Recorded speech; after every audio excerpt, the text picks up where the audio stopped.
We love that.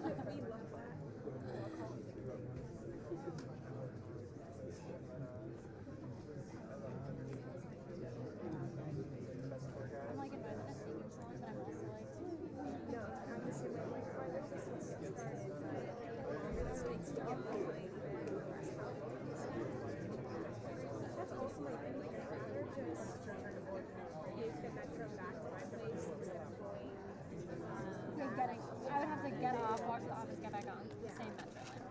And only have, and have like maybe 30, 45 minutes in office by the time you get out of there, like that.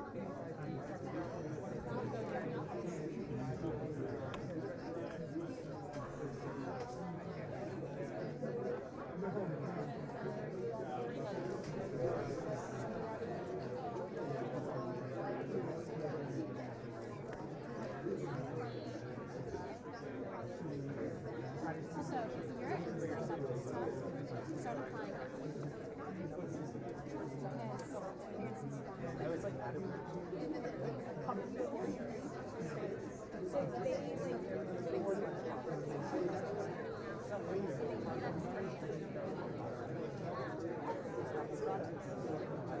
don't know what I want to do after graduation yet. Like, I don't know if I want to go to grad There's a school. little comment. So, if we want to do international affairs stuff, under no circumstances should you go to grad school right after. You'll be too qualified to do, like, meaning they won't see you when you're a master's student to get a job. Like, you're not going to work experience, get a job that is I don't know other fields that it's necessarily relevant in, but certainly in the United States world, it makes your life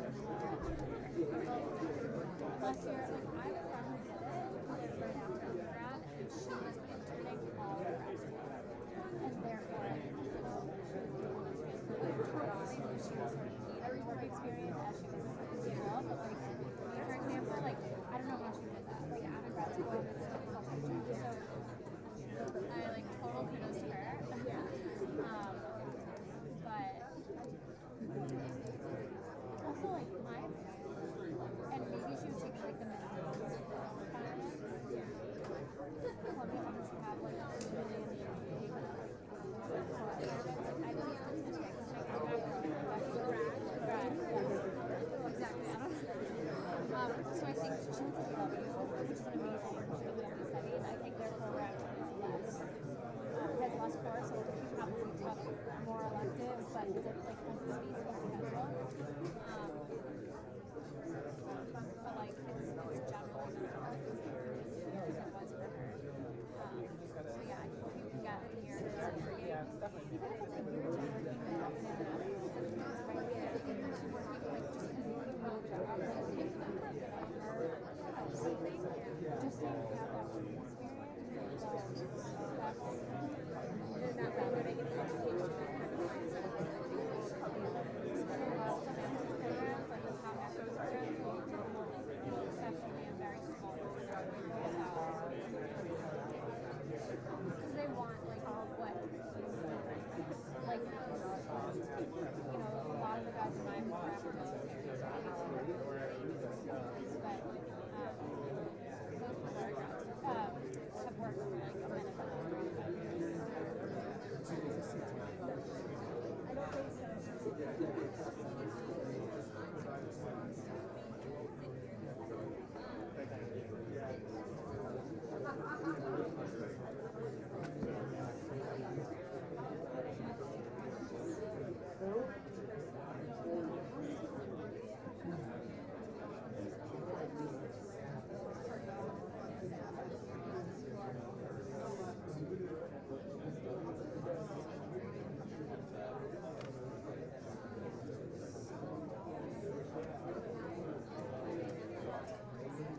Here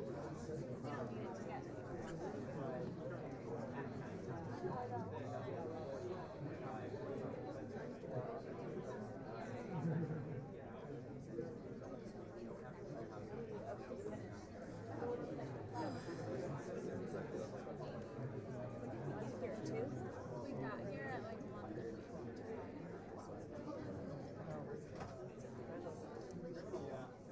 It'd be us waiting here or us sitting in our chairs back in the office.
Without objection, the chair is authorized to declare a recess of the committee at any time. We are convening the second in a series of hearings on confronting white supremacy, where we will focus on the adequacy of the federal response. And I'm going to recognize myself now for 5 minutes to make an opening statement. I want to welcome all of the members, the witnesses, many guests in the audience to our second hearing on the deadly serious topic of the resurgence of violent white supremacy in America. Last month, we held a hearing to help us understand the scope of the problem, and we heard from a number of witnesses about the consequences of the government not acting to meet the threat, including from Susan Bro, the mother of Heather Heyer, who was the young woman killed by white supremacists in Charlottesville 2 years ago. We heard also from former FBI and Department of Homeland Security officials on what the agencies are doing today and not doing and should be doing in response. One message came through loud and clear at that hearing. White supremacists today constitute the most significant threat of domestic terror in the United States, but the federal government lacks a comprehensive and cohesive strategy for addressing the problem. Last month's hearing left me with three primary concerns. First, the FBI's data collection and reporting system at best drastically underreports hate violence in the U.S. and at worst deliberately obscures the scope of the threat. Second, the FBI's allocation of anti-terrorism resources is skewed to international terrorism, despite data showing domestic terror to be the greater threat today. And third, the Department of Homeland Security appears to have no overall strategic plan for how to counter and prevent white supremacist violence. It's my sincere hope that our friends at the FBI and Homeland Security who are here today are prepared to adequately address all of these concerns today. The FBI's data reporting on hate-motivated violence, both in the Criminal Investigative Division and the Counterterrorism Division, is flawed. Every witness before the subcommittee, whether invited by the majority or the minority, agreed on one thing: the FBI's hate crime statistics are inaccurate and do not reflect the reality of hate-motivated violence in our country. In numbers that are now familiar to us all, from 2013 to 2017, the FBI reported on average 7,500 hate crimes annually.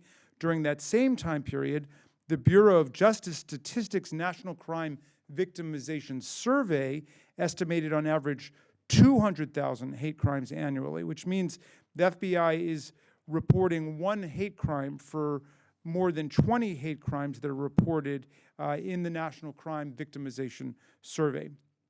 There are data leaks in almost every stage of the hate crimes reporting process, from the hesitation of victims to report hate crimes to the police, to the failure of local and state police to report hate crimes to the FBI not reporting hate crimes that they are aware of and filling in for gaps in the record. What's more, the FBI's data excludes incidents that any reasonable person would agree should have been included. Perhaps the most prominent example was the murder of Heather Heyer herself in Charlottesville in 2017. Why was her murder not reported as a hate crime?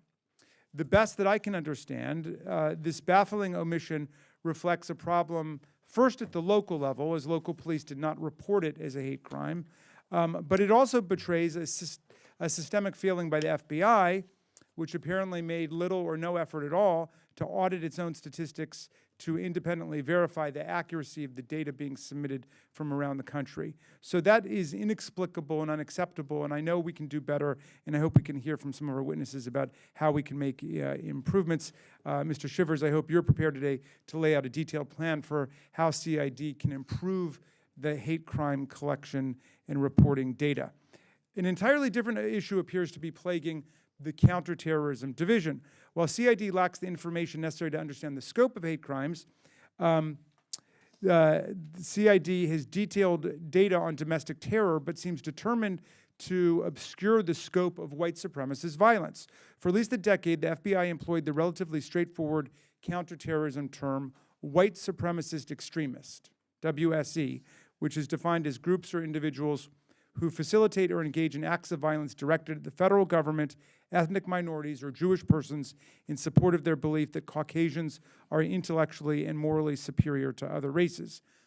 This official category from the FBI and Department of Homeland Security's joint lexicon was accompanied by at least 9 other specific categories, including anarchist extremists, animal rights extremists, anti-abortion extremists, black supremacist extremists, environmental rights extremists, homegrown violent extremists, militia extremists, sovereign citizen extremists, and racist skinhead extremists. But now the FBI has collapsed these prior 10 specific categories into 4 combined categories. It now uses 1, racially motivated violent extremism, which we have been told is an umbrella term that combines the prior subcategories for white and black racially motivated extremism. 2, anti-government, anti-authority extremism.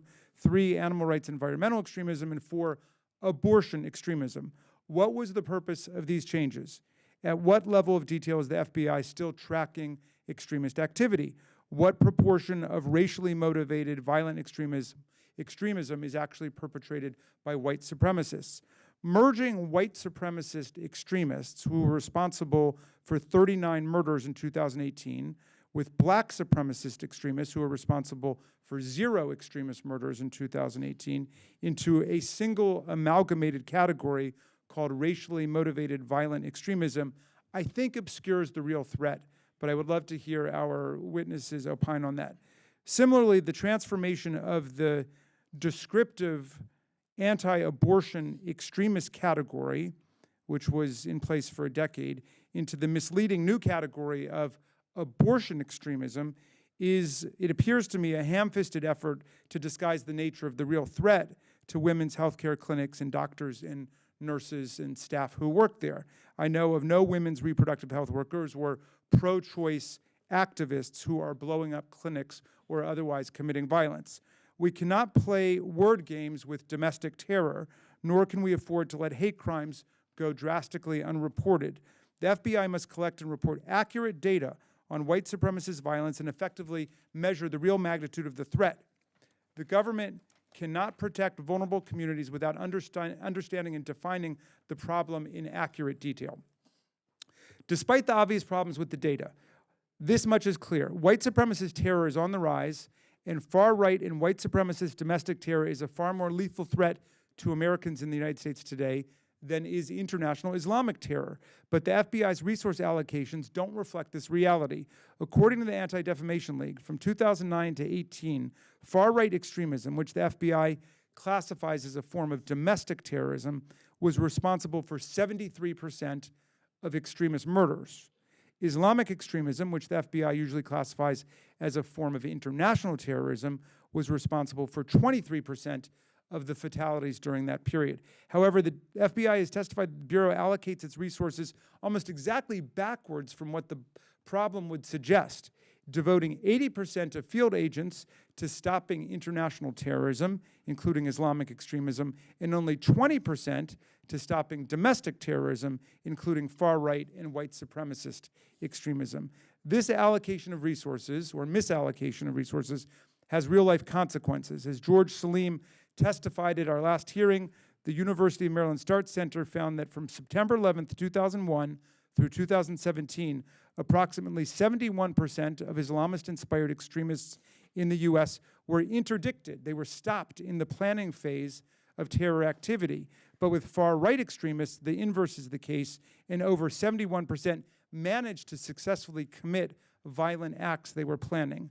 How many far-right extremist attacks could have been prevented if we had taken that threat as seriously as we had taken the threat of Islamist fanatical extremism? According to the Anti-Defamation League, of the 50 domestic extremist murders committed in America last year, every perpetrator had ties to right-wing extremists, and 78% of the murders, or 39 of them, were committed by white supremacists. Meanwhile, there were 0 killings in 2018 related to left-wing extremism, a category which includes crimes committed by anarchists and black nationalists. How many lives can we save if we strengthen and focus our response on white supremacist violence? Mr. McGarity, I hope you are prepared to account for CTD's statistical reporting and resource allocations. The FBI is not the only piece of the puzzle. We also need to hear from the Department of Homeland Security to answer a fundamental question. Do we have an overall strategic plan to counter and prevent the threat of white supremacist violence? I fear the answer is no, but I'm very eager to hear from Ms. Newman. News reports indicate that this administration is actually dismantling DHS's threat prevention framework for domestic terror without a clear path forward to replace the existing framework. George Salim, who testified at our last hearing, was the Homeland Security Director of Countering Violent Extremism Task Force, and he testified that when he was at the Office of Community Partnerships, he oversaw the Countering Violent Extremism Task Force. They had $10 million in grant funding to give away. They had 16 full-time employees and 25 contractors and a total budget of $21 million to try to do proactive work to counter the spread of terror. Now, after the office has been renamed and reorganized to the Office of Targeted Violence and Terrorism Prevention, there are only 8 staff and a budget of $2.6 million. So the staff has been cut in half, and they've lost 80 to 90% of their funding. This development appears to have been aimed, well, it's not clear exactly why it happened, and I hope you can shed some light on that for us, Ms. Newman. In testimony prepared for today's hearing, Homeland Security appears to lay out a plan for the path forward, but I think Ms. Newman would agree that there are still more questions than answers at this point. What are the office's precise functions? Who's in charge? How many personnel will be assigned to prevent white supremacy, violence? What is the budget? There's no clear answer. And it's very late in the game for us. The massacre at the Mother Emanuel AME Church in Charleston was in 2015. Heather Heyer died in 2017, where there were another 30 or 35 crimes committed during those horrific events in Charlottesville. The Tree of Life massacre took place last year. Why are we now just getting around to establishing an office to address the threat? Why are we just now trying to articulate a nationwide strategy to prevent this threat to communities across the land? I know that Ms. Newman recognizes the enormity of the problem and the importance of getting it right, and I look forward to hearing her thoughts about a detailed strategic plan moving forward. President Trump has called white supremacists a small group of people that have very, very serious problems. But real statistics from third-party groups and his own law enforcement agencies demonstrate that it's actually a rather large group of people in the thousands, and they are causing very, very serious problems, not just for themselves, but for everybody else, and certainly for everybody who has died at the hands of white supremacists across the country. In Congress, we must ensure that the government step up immediately, speak clearly about the nature of this threat, and rapidly move to increase and improve law enforcement and public education efforts to protect our communities against the lethal perils of white supremacist violence. And with that, I'm delighted to turn it over to the distinguished ranking member of the committee, Mr. Roy. I thank the chairman, and I thank the work of the chairman and his staff on pulling this hearing together, and I thank the witnesses for taking time for being up here to join us to testify and for your all's service to our nation. Thank you. I am gratified that we are working on a bipartisan basis to conduct meaningful oversight of the work that FBI and DHS are doing to fight domestic terrorism and hate crimes. I believe and expect we will hear testimony today that prevention of targeted violence should be agnostic to ideology. I could not agree more. As a former federal prosecutor, I think it's imperative that be our approach. I do reiterate my point from the first hearing that we be mindful of our language and avoid focus on identity politics, which furthers the division that causes many of the hateful acts by all bad actors. But if we're going to have a hearing related to domestic terrorism, I'd like to discuss the differing types of domestic terror threats that the country faces, like sovereign citizen terrorists in Texas. I want to talk about environmental terrorism that may have a presence in other areas of the country, because the domestic terrorist threat we see in Maryland may not be the same threats as we see in Texas, which is why I've asked Mr. Bensman to be here in the second panel to give us that state and local perspective about what we saw on the ground when he worked in law enforcement and counterterrorism in Texas. The fact is that a crime is a crime, and they should be prosecuted as such. But to have meaningful discussion with FBI and DHS today, we should be focusing on y'all's holistic effort to stop all forms of terrorism and hateful violence. I also want to reiterate the importance of perspective Last hearing, I discussed a statistic from the Anti-Defamation League. We discussed their classification of 18 of 34 extremist murders in 2017 being tied to white supremacy. Obviously, all horrific and crimes we would like to stop. Of course, perspective here is important because there were 17,000 murders in the United States in 2017. We should also be cognizant of the reality that we designate foreign terrorist organizations as exactly that, but we do not have a similar designation domestically. There are reasons for that, things we should continue to discuss and debate. There are Fourth Amendment concerns and other issues involved with how we focus and target American citizens outside traditional criminal laws and networks.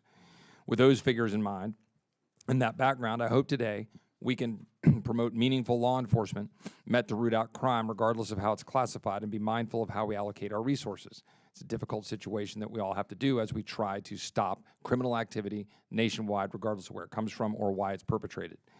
My hope is that we can lay down our attempt to score political points and call out racists for being abhorrent and figure out how to best support our federal law enforcement agencies. Because as we convene this hearing, both DHS and FBI are hard at work out in the field protecting this country from terrorism and hate crimes. As we speak, right now, it's going on. For example, earlier this year, the FBI's Joint Terrorism Task Force in California worked diligently to prevent a terror attack planned in Long Beach. A JTTF in Ohio thwarted a couple's plan to commit a mass murder at a bar in Toledo. I've got a bunch of examples of FBI cases in Texas. A former Texas State University student whom FBI agents claimed was plotting mass violence, who had embraced white supremacy. JTTF agents arrested a DACA recipient, Sergio Mapache Salazar, for alleged threats of bomb making for the purpose of murdering ICE agents. Texas-based individual involved in an online militia group burned a Victoria, Texas mosque to send a message to the Muslim community. 2 members of a sovereign citizen religious sect living in a central Texas compound robbed a Round Rock, Texas jewelry store.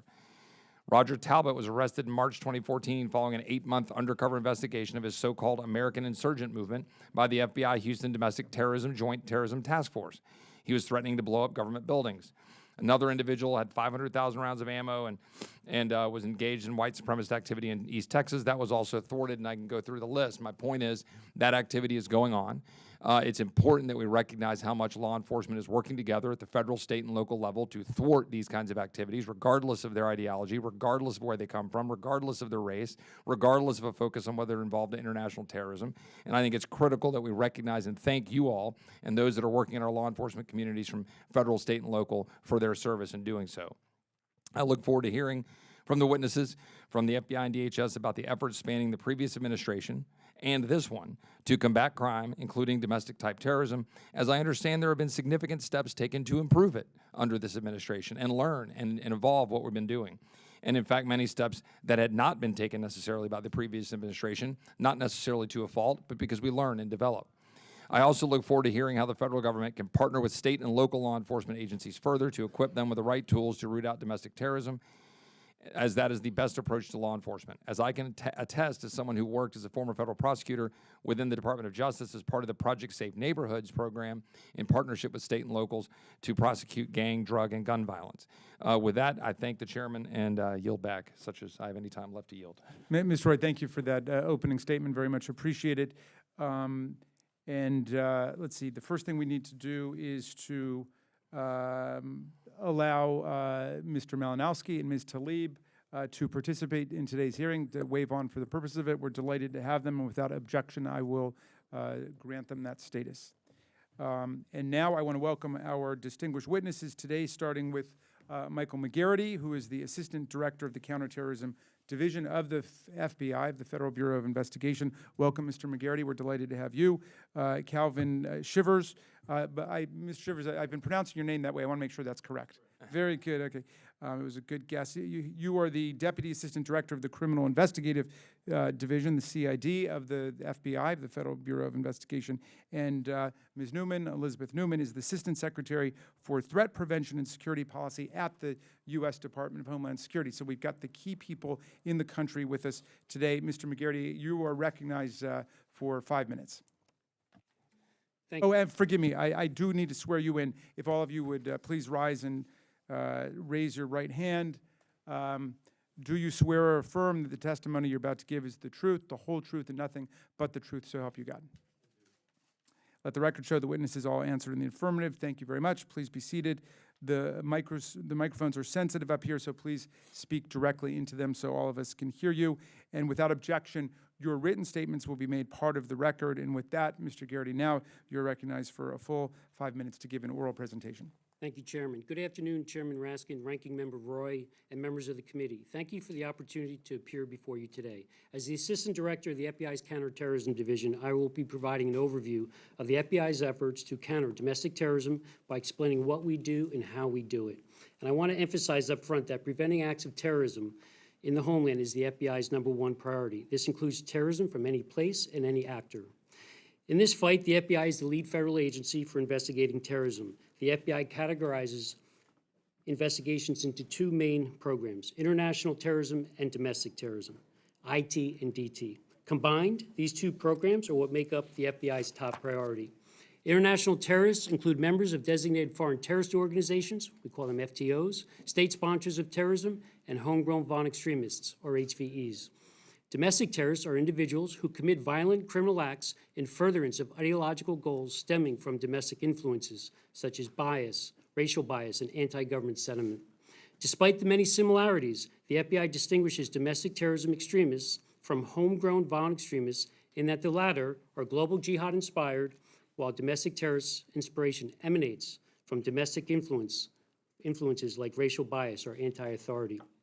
The FBI seeks to disrupt domestic terrorist actors by leveraging the full arsenal of investigative techniques. However, as this committee knows, no investigation can be opened based solely on the First Amendment protected activity. For example, the FBI does not investigate rallies or protests unless there is a credible belief that violent criminal activity may be occurring.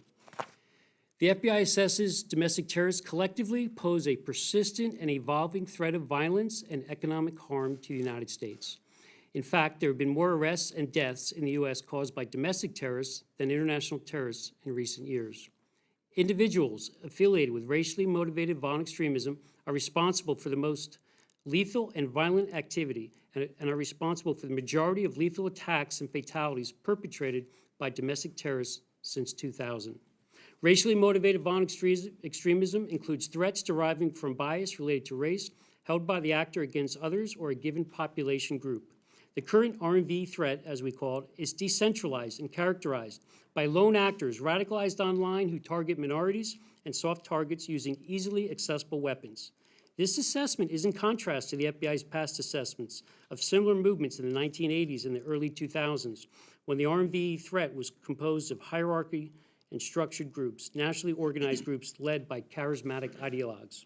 In recent years, lone offenders have committed the most lethal domestic extremist violence. These offenders primarily use firearms and often act without specific guidance from a group. Radicalization of domestic terrorists primarily occurs through self-radicalization online, which can sometimes present mitigation difficulties. It is a challenge for law enforcement. The internet and social media enables individuals to engage other domestic terrorists without face-to-face meetings. We have seen multiple devastating attacks committed by domestic terrorists in recent months. Most recently in the U.S., these include the shootings at the Shabbat of Poway Synagogue in Poway, California, and the Tree of Life Synagogue in Pittsburgh, Pennsylvania. In 2018, domestic violent extremists conducted 6 lethal attacks, killing 17 victims. In 2017, domestic violent extremists conducted 5 lethal attacks, killing 8 victims. Central to our efforts to combat terror attacks is the Joint Terrorism Task Force, our JTTF model. We work hand in hand with federal and local agencies to effectively combat the threat. In fact, many arrests of FBI domestic terrorism subjects are conducted by state and local partners in coordination with JTTFs.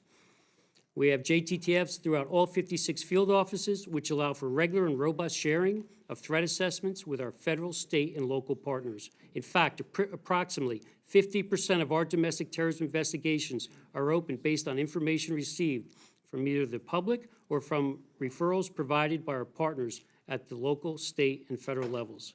In fiscal year 2018, FBI JTTFs across the country proactively arrested approximately 115 subjects of FBI domestic terrorism investigations before they could mobilize to violence. So far, in the first half of fiscal year 2019, our JTTFs have disrupted approximately 66 subjects of FBI domestic terrorism investigations by arrest. These numbers are more than mere statistics. Undoubtedly, they represent American lives saved in communities across the United States. Despite the successes that result from the hard work of the men and women of the FBI and our partners on the JTTFs, domestic terrorism continues to pose a persistent threat. Our commitment to you and to our fellow citizens is that we will continue to confront the threat posed by terrorism. Whether the threat emanates from international terrorists or here in the homeland in the domestic sphere, we will follow our oaths. We will and are determined to protect the United States of America from all enemies, foreign and domestic, and to uphold the Constitution of the United States. Thank you. Mr. Shivers, for 5 minutes. Good afternoon, Chairman Raskin, Ranking Member Roy, and members of the subcommittee. Thank you for inviting us here today. I appreciate the opportunity to discuss how the FBI addresses hate crimes. My experience working in the FBI goes back nearly 30 years when I started my career as a special agent in the FBI's New Orleans division. Throughout my career, I've had an opportunity to investigate, lead, and manage a number of important investigations and programs within the FBI. I'm both proud and honored to lead the branch of the FBI's Criminal Investigative Division that oversees hate crime and civil rights programs. Hate crimes tear at the fabric of our communities and our country. So we must ensure the civil rights of all persons, which are guaranteed by the U.S. Constitution, are protected. Hate crime laws in the United States are intended to protect our citizens against biased crimes motivated by animus against a protected class of persons. Current U.S. statutes permit federal prosecution of hate crimes committed on the basis of a person's race, religion, disability, ethnic or national origin, sexual orientation, gender, or gender identity. Over time, the FBI's ability to investigate these crimes has expanded as new laws were passed. For example, the Civil Rights Act of 1968 permitted federal prosecution of crimes committed with the bias against race, color, religion, or national origin.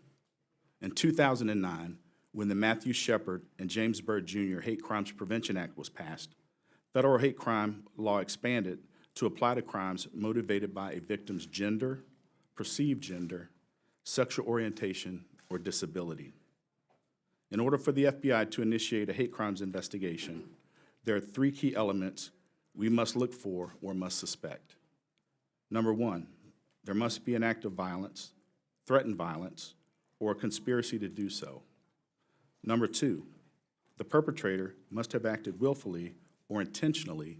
And number 3, the perpetrator's actions must have been motivated by an actual or perceived statutorily recognized bias. It is worth noting that hate crime investigations are often, by their very nature, reactive. That being said, we in the FBI understand that we must also be proactive in trying to prevent hate crimes. Because hate crimes and domestic terrorism can intersect, the FBI's Counterterrorism Division also addresses hate crimes through domestic terrorism investigation. In some instances, we work parallel investigations. By analyzing and sharing intelligence, we both hope to prevent hate crime incidents. But if a hate crime does occur, we work diligently to hold those responsible accountable for their actions and seek justice for victims. Hate crimes are not only an attack on victims, but they often have a wide-ranging harmful impact on communities. Thus, investigating hate crimes is one of the FBI's highest priorities. Although the FBI is a primary U.S. law enforcement agency that conducts civil rights investigations, we understand the importance of partnerships with federal, state, and local law enforcement, as well as affected communities. Community engagement, outreach, training, and education are critical to our success in addressing hate crimes. The Uniform Crime Report, or UCR, is a nationwide cooperative statistical effort of nearly 18,000 law enforcement agencies who voluntarily report data on crimes brought to their attention. The UCR program is being transitioned from a summary reporting system to the National Incident-Based Reporting System, or NIBRS. NIBRS collects crime data that is more comprehensive than the UCR, making it a more effective tool for law enforcement, policymakers, and analysts to truly understand crime and make informed decisions to address it. We believe NIBRS will capture data that helps us better understand the magnitude of the hate crime threat. The FBI has been and will continue to be the lead law enforcement agency addressing hate crime matters. We are proud of our work, and we look forward to continuing to be the agency that the American public continues to trust to serve in this role. I look forward to our dialogue and your questions. Thank you. Mr. Shivers, thank you very much for your testimony, and Ms. Newman, you're recognized for 5 minutes. Thank you, Chairman Raskin, Ranking Member Roy, and members of the subcommittee. I'm very grateful that you're holding this important hearing on combating violent white supremacy. I want to make it clear at the outset, unequivocally and without hesitation, that violent white supremacy is abhorrent. I am grateful that we have the opportunity to discuss the department's current capabilities and our plans for advancing the prevention mission. Please allow me to first, though, convey my deepest condolences to the families of the victims of Friday's targeted attack in Virginia Beach. 12 lives were cut short, 4 more are in the hospital. We have families grieving, and shock and grief again are rippling through our country. Whether it's an attack on a school, a nightclub, a synagogue, a mosque, a church, or a public space in a government facility, it really needs to stop. We need to invest in prevention to bring that end into view. I have been working on prevention since shortly after the attacks of September 11, 2001. I served in the Domestic Counterterrorism Directorate at the White House and worked on the policies and programs we needed to prevent another catastrophic attack. We designed measures to address the threat from al-Qaeda, primarily a complex, coordinated attack with planning cycles ranging from months to years, and attackers or facilitators that entered the U.S. from abroad. These prevention efforts were primarily the tools of law enforcement, intelligence, and border security. The threat morphed multiple times over the past 18 years, with one of the most concerning trends being the ability of ISIS to recruit and radicalize to violence in isolation via the internet and social media. And now, domestic terrorist movements are borrowing from the ISIS handbook, using social media to recruit, radicalize, inspire, and mobilize Americans to violence. This latest evolution in terrorist threats occurs in relative isolation and involves a smaller window between radicalization and violent acts. And together, these factors make it extremely difficult for law enforcement, including my partners at the FBI, to detect and thwart potential attacks. Our post-9/11 prevention capabilities, as robust as they are, were not designed to deal with this type of threat. And while we have made progress in developing the tools necessary for this new threat, the solutions need to be scaled in order for them to be effective.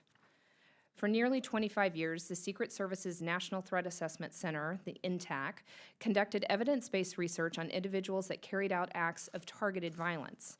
The INTAC research demonstrated that there are similar themes between the perpetrators of workplace violence, domestic violence, school-based violence, and terrorism. Likewise, research demonstrates remarkable similarities among the attackers regardless of the ideological motivation of the attack. So why does this matter?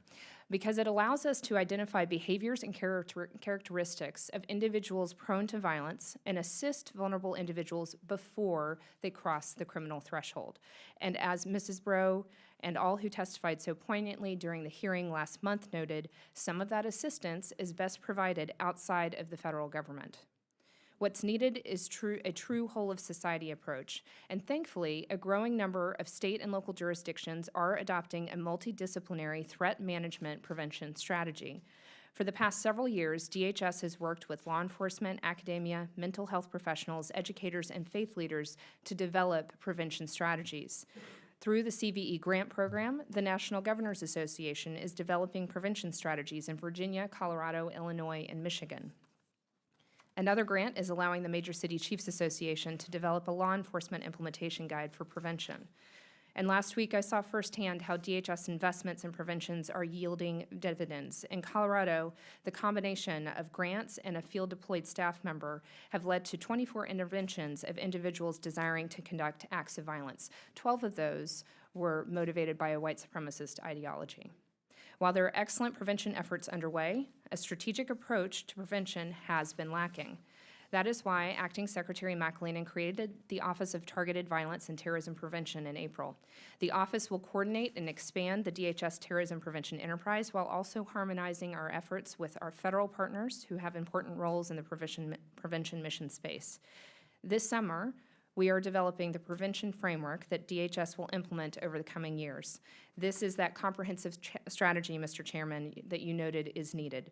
Drawing on lessons learned from the grants and from recent research that was funded by the department from our FFRDC, RAND, and continuing stakeholder engagement, we plan to build out that framework in partnership with you all and look forward to further discussing it with you over the summer. But in closing, I want to say at the outset that DHS recognizes there's a lot of work to do, and it is unacceptable that anyone in the United States be made to feel afraid because of their race or religion. We look forward to working with you on this critical mission, and I look forward to answering your questions. Thank you all for your testimony, and now we will begin our question portion of the proceedings. Each member will be given 5 minutes to question the panel. I'll start just by recognizing myself. Mr. McGarity, let me start with you. We know that America has worked closely since 9/11 with our allies around the world to try to get on top of the problem of Al-Qaeda terrorism, ISIS terrorism. What are we doing to coordinate with law enforcement and police around the world to deal with the problem of white supremacist violence, which exploded, for example, in Christchurch in New Zealand? You know, is this an international problem, and are we dealing with it in an international way? Thank you, Chairman. I would say yes, it's an international problem, and partly that's due to the internet, the ability for someone to self-radicalize or talk to someone, chat with someone, email someone halfway around the world, or to see a post, an image, and be influenced by that. As far as what we, the FBI, are doing, we're doing a lot. Just within Thursday and Friday, I met with my senior counterterrorism officials in our top 5 foreign liaison partners. We talked specifically about domestic terrorism. We talked specifically about social media. So envision the counterterrorism heads for those countries at my level. We sat together for 2 days and talked about domestic terrorism. So it's very much at the forefront of our dialogue. Then as you go down, it's interesting actually because my counterparts in other parts of the world are just coming onto the domestic terrorism program. Not every portfolio of domestic terrorism, as we define it here in the U.S., racially motivated violent extremists, you can use the term white supremacist, would necessarily be included in a foreign intelligence service or domestic law enforcement agency, federal law enforcement agency. They're starting to see that more and more. Every time we have a case that goes overseas, we share that information. For example, in New Zealand, during the Christchurch attacks, we sent people to New Zealand. I sent a team over there, as did our other Five Eye partners from across the world. We did that. I've received briefings back. When we had the synagogue shooting in San Diego, I made sure at my level I'm engaged with my counterparts across.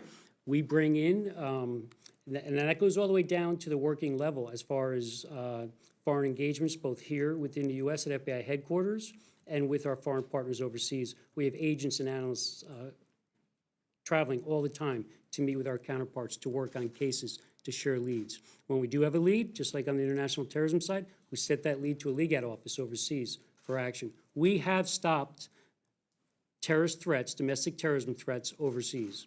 And we do it just like we do on international terrorism. I think what you're seeing over the last couple of years is what we've seen with the homegrown violent extremist threat.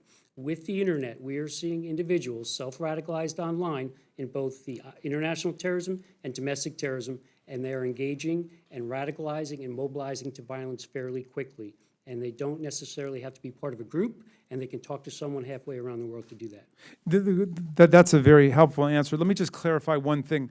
I think a lot of our listeners who are tuning in for the first time will be a little puzzled at the formulation, we've stopped domestic terrorism overseas, and that goes to the kind of curious nomenclature that's evolved in this field. Explain what that means. What is domestic terrorism? What is international terrorism?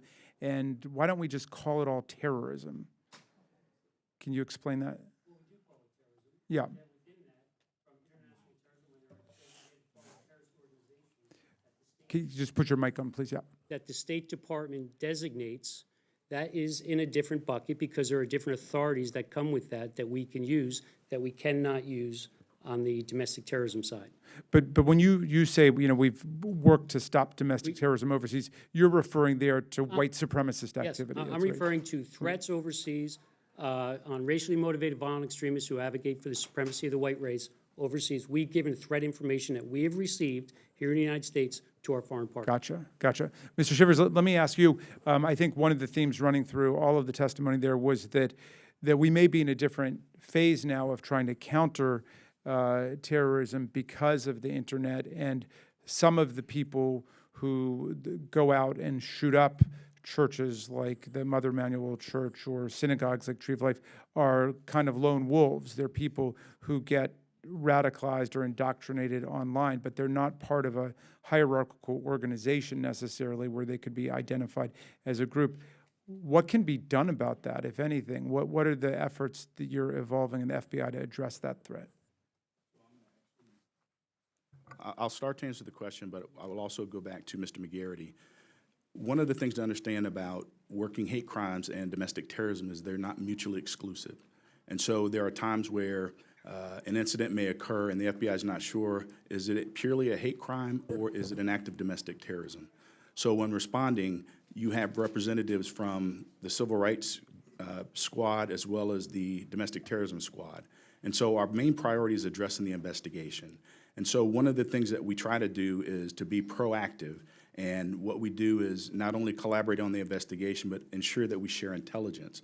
Because one of the things, to your point, it may be a lone actor, but at the same time, there may be communications with other individuals or groups that we would necessarily need to try to shed a little bit of light on. And I'll go back to Mr. McGarity. Sure, we work it just like any other, whether it's international terrorism or criminal gangs. We work our sources, we work our undercover operations, we work other collection that we can do through court-authorized wiretaps. I think Chairman, what you have to understand is we're not playing with the numbers here. We arrest more domestic terrorism subjects left of attack in the United States than we do international terrorism. So, and we've done that for the last couple of years. So more domestic terrorism subjects that we have open investigations on, we are arresting left of attack. And that's more than we do on the international terrorism You side. mean before the attack takes Yes, place? Okay. yes. So that was not the information that I got at the last hearing, so I'd love to see that. If you Can I address that? Please. I don't know who you, I think I know who you're talking to, but if you're talking to an FBI agent who's been out for 15 years, that's like talking to someone who works, people who rob banks before the internet, right? I mean, the threat has changed with the internet. These people are self-radicalizing online and can act and can go get a weapon. So that's the difference. We are doing the same thing on the domestic terrorism side with our undercovers, both in the virtual space, because I'll be honest with you, that's where a lot's happening, more than the physical space. We do that, and you see them time and time again in the press releases from the Department of Justice for those arrests, both on the international terrorism side and the domestic terrorism side. So we're in the virtual space with domestic terrorism, and we're in the physical space. Thank you. That's useful. My time is up, and I'm going to recognize Mr. Heiss for 5 minutes. Thank you very much, Mr. Chairman. Ms. Newman, in your opening statement, you made reference to RAND, and is my understanding at the administration's request, they did an exhaustive study on terrorism prevention, and among other things, found that prevention works. But at the same time, found that the effort and energy that goes into terrorism prevention is minuscule compared to that goes into other law enforcement and counterterrorism type programs. So can you kind of explain the difference between the two? What are we talking about in reference to terrorism prevention versus counterterrorism? Thank you for the question, Mr. Heiss. Absolutely. The RAND study, we asked them specifically to assess the amount that's being spent on prevention, and in particular, we asked to compare that to our international counterparts, those who are similarly equipped to be able to do things through law enforcement and other counterterrorism means. And the results did indicate that we are spending less than many of our European partners. That could be because of the challenges that they have faced with ISIS recently. Our much more significant than we have faced. Not that our challenges aren't still great, but the numbers are, I kind of speak for themselves. They found that FBI and their law enforcement activities, their assessments, their investigations, about $165 million a year. And to give you a snapshot, it costs about $1 million for from assessment to post-release supervision for each individual with a 15-year sentence. On the federal prevention side, we're spending about 12 to 13 million annually. That's an estimate. And their recommendation based on the threat that we're facing was 20 to 50 million is what we should be spending. And according to the population that we have here in the United States, maybe something like 150 to 450 million. So that gives us a bit of a range as we're starting to build out a prevention framework and put together budgets and have conversations with Congress. Gives us a sense of what we should be doing. I think the other thing I would mention is the practical side of this, the cost of cleaning up a terrorist attack can range anywhere from tens of millions to hundreds of millions of dollars. I believe the Boston Marathon bombing was in the $330 million range. That doesn't even account for the lives that are lost or permanently changed and all of the grief and emotional toil that the families go through. For the cost of a field representative, which when you add benefits and travel costs, let's say $200,000, and a small grant that might be $250,000 to $1 million to a state or to a police department or however the state decides to structure their prevention efforts, that might save us. So you're talking just a little under $1 million. In the state of Colorado, we had 24 interventions in less than a 2-year period. If just one of those individuals had been successful in committing an attack, we would be cleaning things up for tens of millions, maybe hundreds of millions of dollars. So the return on investment is definitely documented in the RAND study. It was very helpful. So would you consider that then the biggest takeaway in that study? There are a number of things. It's a 300-page report. They identified best practices, areas, lines of effort that the federal government should do. It told us very clearly that the concept of terrorism prevention is not our state and local partners' top priority. Their top priority is... Well, I've only got about just less than a minute left, but should it be a top priority? I mean, obviously it works, so it sounds like a pretty...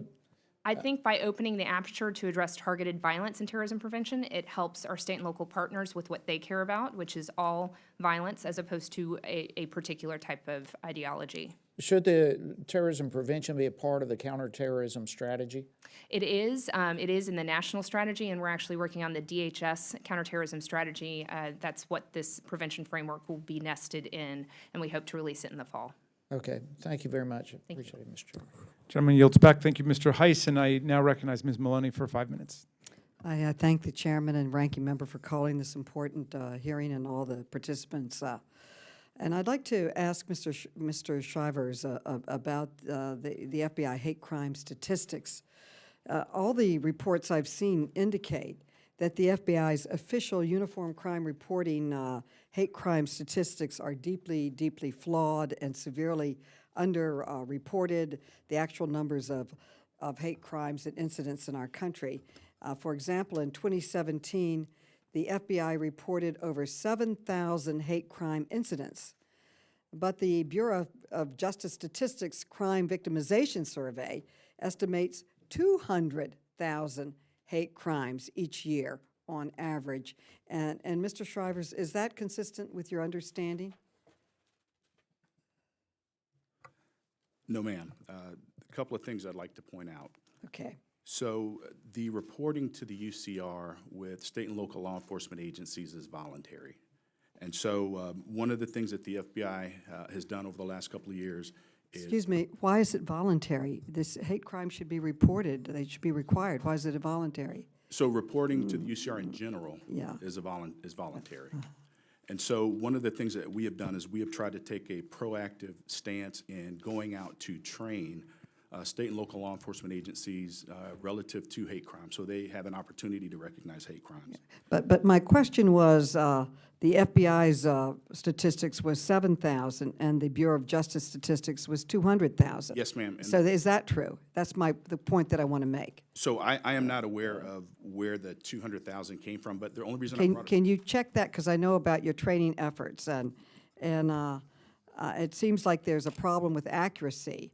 And at our last hearing, it was pointed out when Susan Bro, the mother of Heather Heyer, who was killed in Charlottesville, argued passionately about the need to improve the accuracy of hate crime reporting. And she said, and I quote, "A doctor cannot diagnose a patient without knowing the full set of symptoms. I don't see how we're expecting you as Congress members to know how to prescribe allocations of personnel and money without knowing the full set of symptoms," end quote. And so, Mr. Shivers, would you agree with Mrs. Bro about that statement? Well, ma'am, the reason I brought up the UCR was to talk about the transition to NIBRS. And so one of the reasons that NIBRS is coming online is to provide more accurate reporting. But I have a specific question. Heather Heyer's death, I am told, and the other assaults, the horrific assaults that were committed by white supremacists in Charlottesville, did not even appear in the 2017 FBI hate crime statistics report. Is that true? Yes, ma'am, and the reason is what I was trying to Can you point- explain how in the world did that happen?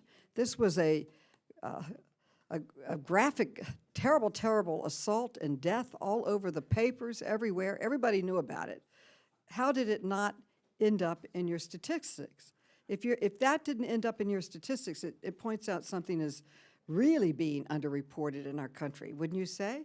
So what I was trying to explain is the transition from the UCR to NIBRS. UCR used what's called the summary reporting system, and what that means is only the most egregious offense is reported in the UCR. So the example would be if you had an armed robbery and a homicide, it's only the homicide that's reported in the UCR. So with NIBRS, you will have more granularity where you're able to now see all of the associated crimes that have been committed. So that's one of the reasons that we're transitioning from the UCR to NIBRS. Well, I think you better transition pretty fast because your statistics are not accurate. And does the FBI have a overall strategic plan of how to improve the reporting of your hate crimes? I find the fact that different reporting systems are so different, the fact that probably the most horrific hate crime in the whole country did not even make it into your reporting system is showing that it's terribly flawed. And then I read also that Alabama reported there were only one hate crime in the whole year in Alabama. And people are alleging that was very underreported. Any comments on that? Well, again, we will have more accurate reporting when we can move from the summary reporting system, which has the hierarchy rule again. So when are you going to move to the other system? That process is ongoing right now. Well, can you send us a report exactly how it's happening and why is this going to improve it? And I think that the fact that the crime in Charlottesville did not even make it into your hate crime statistics shows how flawed it is, and how can we have good policies if we don't have good data? My time is up. Thank you very much, Mr. Chairman. I yield back. Thank you, Ms. Maloney. The gentlelady from West Virginia, Ms. Miller, is recognized for 5 minutes. Thank you, Chairman Raskin and Ranking Member Heiss, and thank you all for being here today.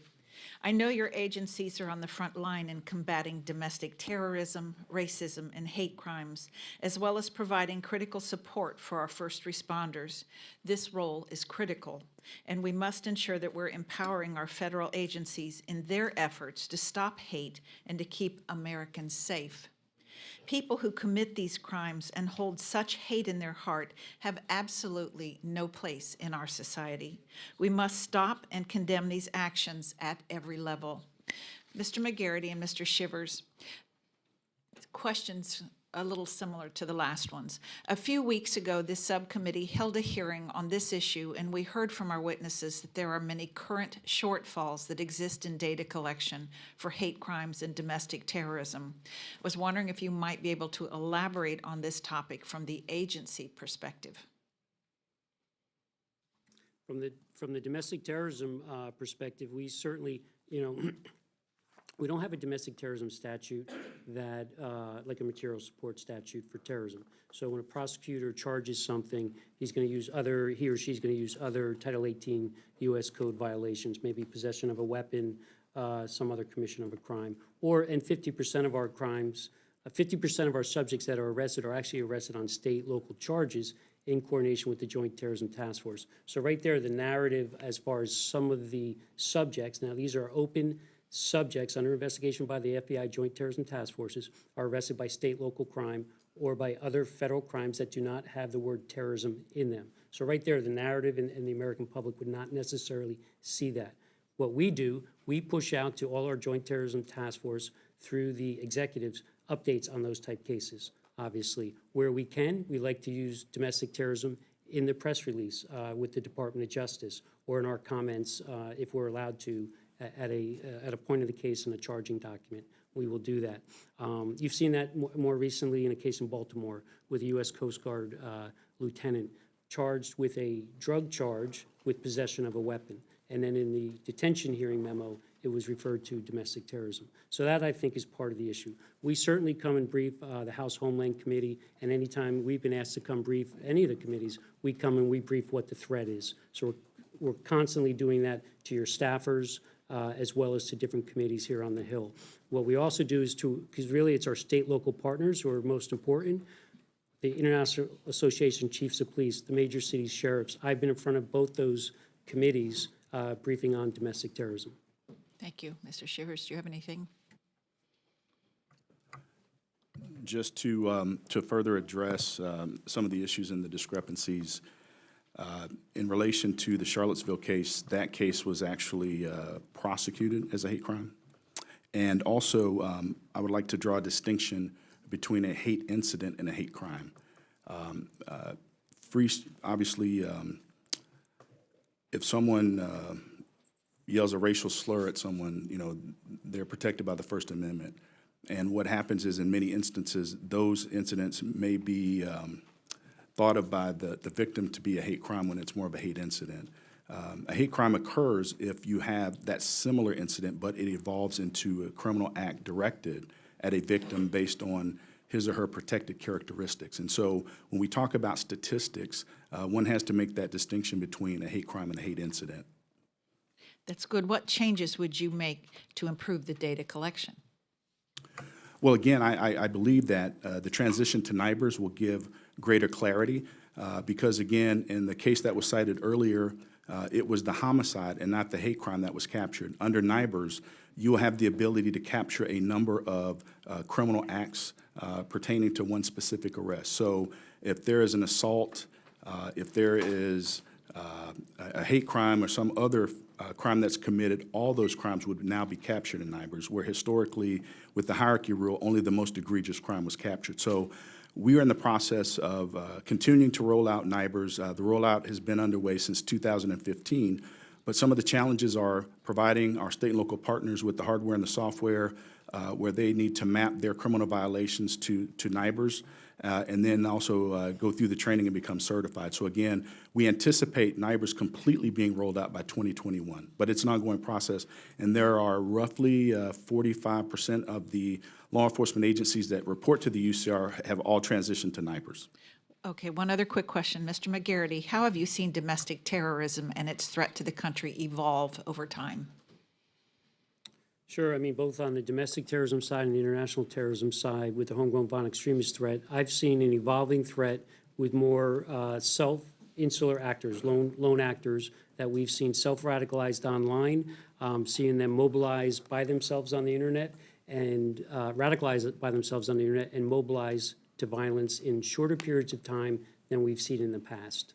I've been in this since 9/11, literally, that day, and you have in the U.S., our threat, both on the domestic terrorism side and international terrorism side, is a lone actor. What you saw after 9/11 of who we arrested here in the United States, different conspiracies that you saw, we're seeing less and less of those type conspiracies, larger groups, 5 to 7, and more single actors. So of those 100, approximately 115 arrests on the domestic terrorism side, most of them are not conspiratorial. Those are single defendant subjects, and the same thing on the international terrorism side. So right there, an evolving threat. It's the internet. It's the internet. It's your ability to communicate with someone anywhere in the world and find a justification, whatever that justification is, whatever that ideology is. It's almost irrelevant to justify the violence you want to commit. Thank you. I yield back. Thank you. The chair now recognizes the gentleman from Missouri, Mr. Clay. Thank you, Madam Chair. Let me share with the panel some of my thoughts and concerns. The FBI's Black Identity Extremist designation could potentially categorize and criminalize black activists and supportive organizations and people seeking to hold police accountable for unconstitutional policing practices.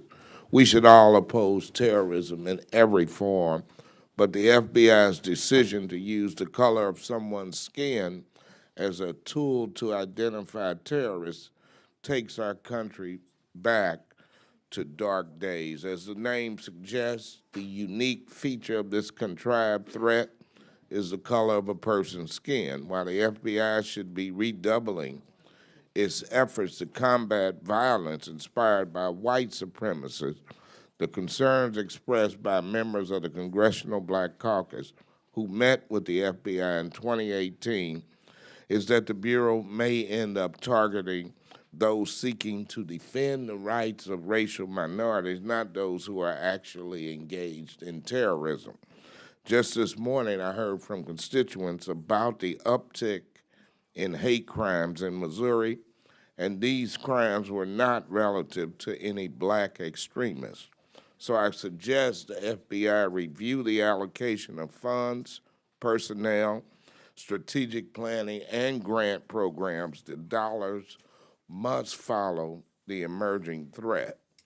In 2006, the FBI warned of the potential consequences of white supremacist groups infiltrating local and state law enforcement, indicating it was a significant threat to our national security. The bulletin indicated this infiltration would lead to the disruption of the investigations and the recruitment of fellow white supremacist followers. A recent study by the Plain View Project examined the social media accounts of 3,500 current and retired police officers from across the country. 1.5 out of 5 officers had public posts reflecting bias, applauding violence, disregarding due process, or using dehumanizing language. In my own congressional district in St. Louis, over 400 racist, violent, or bigoted Facebook posts by current or former St. Louis Metropolitan Police were also revealed. Let me ask you, Mr. Garrity, that FBI bulletin was issued in 2006. Would you agree that recent data and public social media posts indicates that infiltration by white supremacists is still a national security threat? First, I haven't read the 2006 report you're referring to, but you used the term black identity extremist, and then you used the term white supremacist. Yeah. And the term I'm using is racially motivated violent extremists for the very fact that we're focused on the violence. We're not focused on the skin of anyone. We're focused on the violence, and that's from a domestic terrorism point of view. That's what we focus on because that allows us to predicate a case. So when that black identity extremist, since I've been here, we have not used that term, but you're not hearing me saying white supremacist as a group. I'm focused on the violence.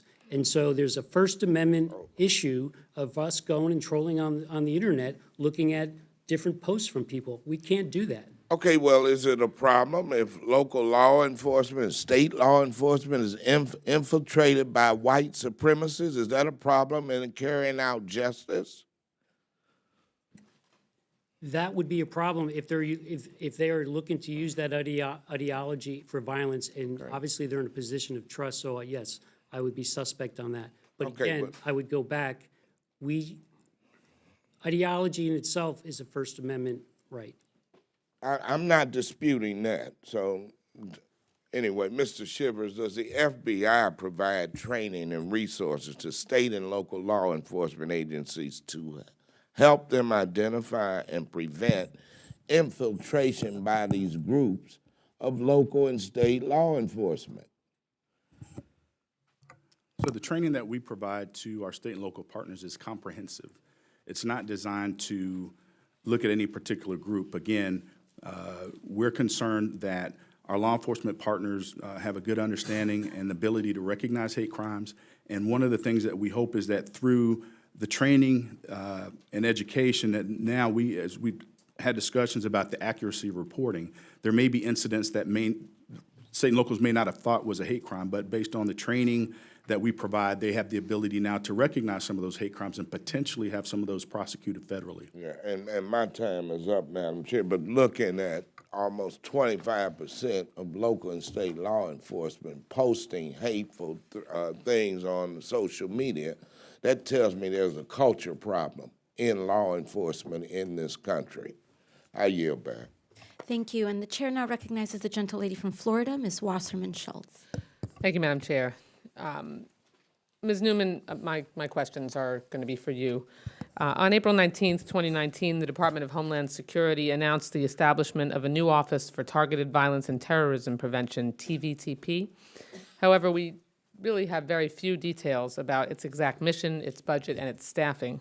Under the Obama administration, its predecessor office had a budget of more than $21 million with 16 full-time employees, 25 contractors, and managed $10 million in grant funding to community organizations to prevent domestic terrorism. That office was then replaced by the Office of Terrorism Prevention Partnerships, which had a reduced budget of $9 million, a staff of only 7 full-time employees, and $0 in contracts. So I have a series of questions about the shift, and would like to try to get some detail on what is going on with the replacement office. Can you explain why DHS decided to make significant cuts to the office intended to prevent terrorism?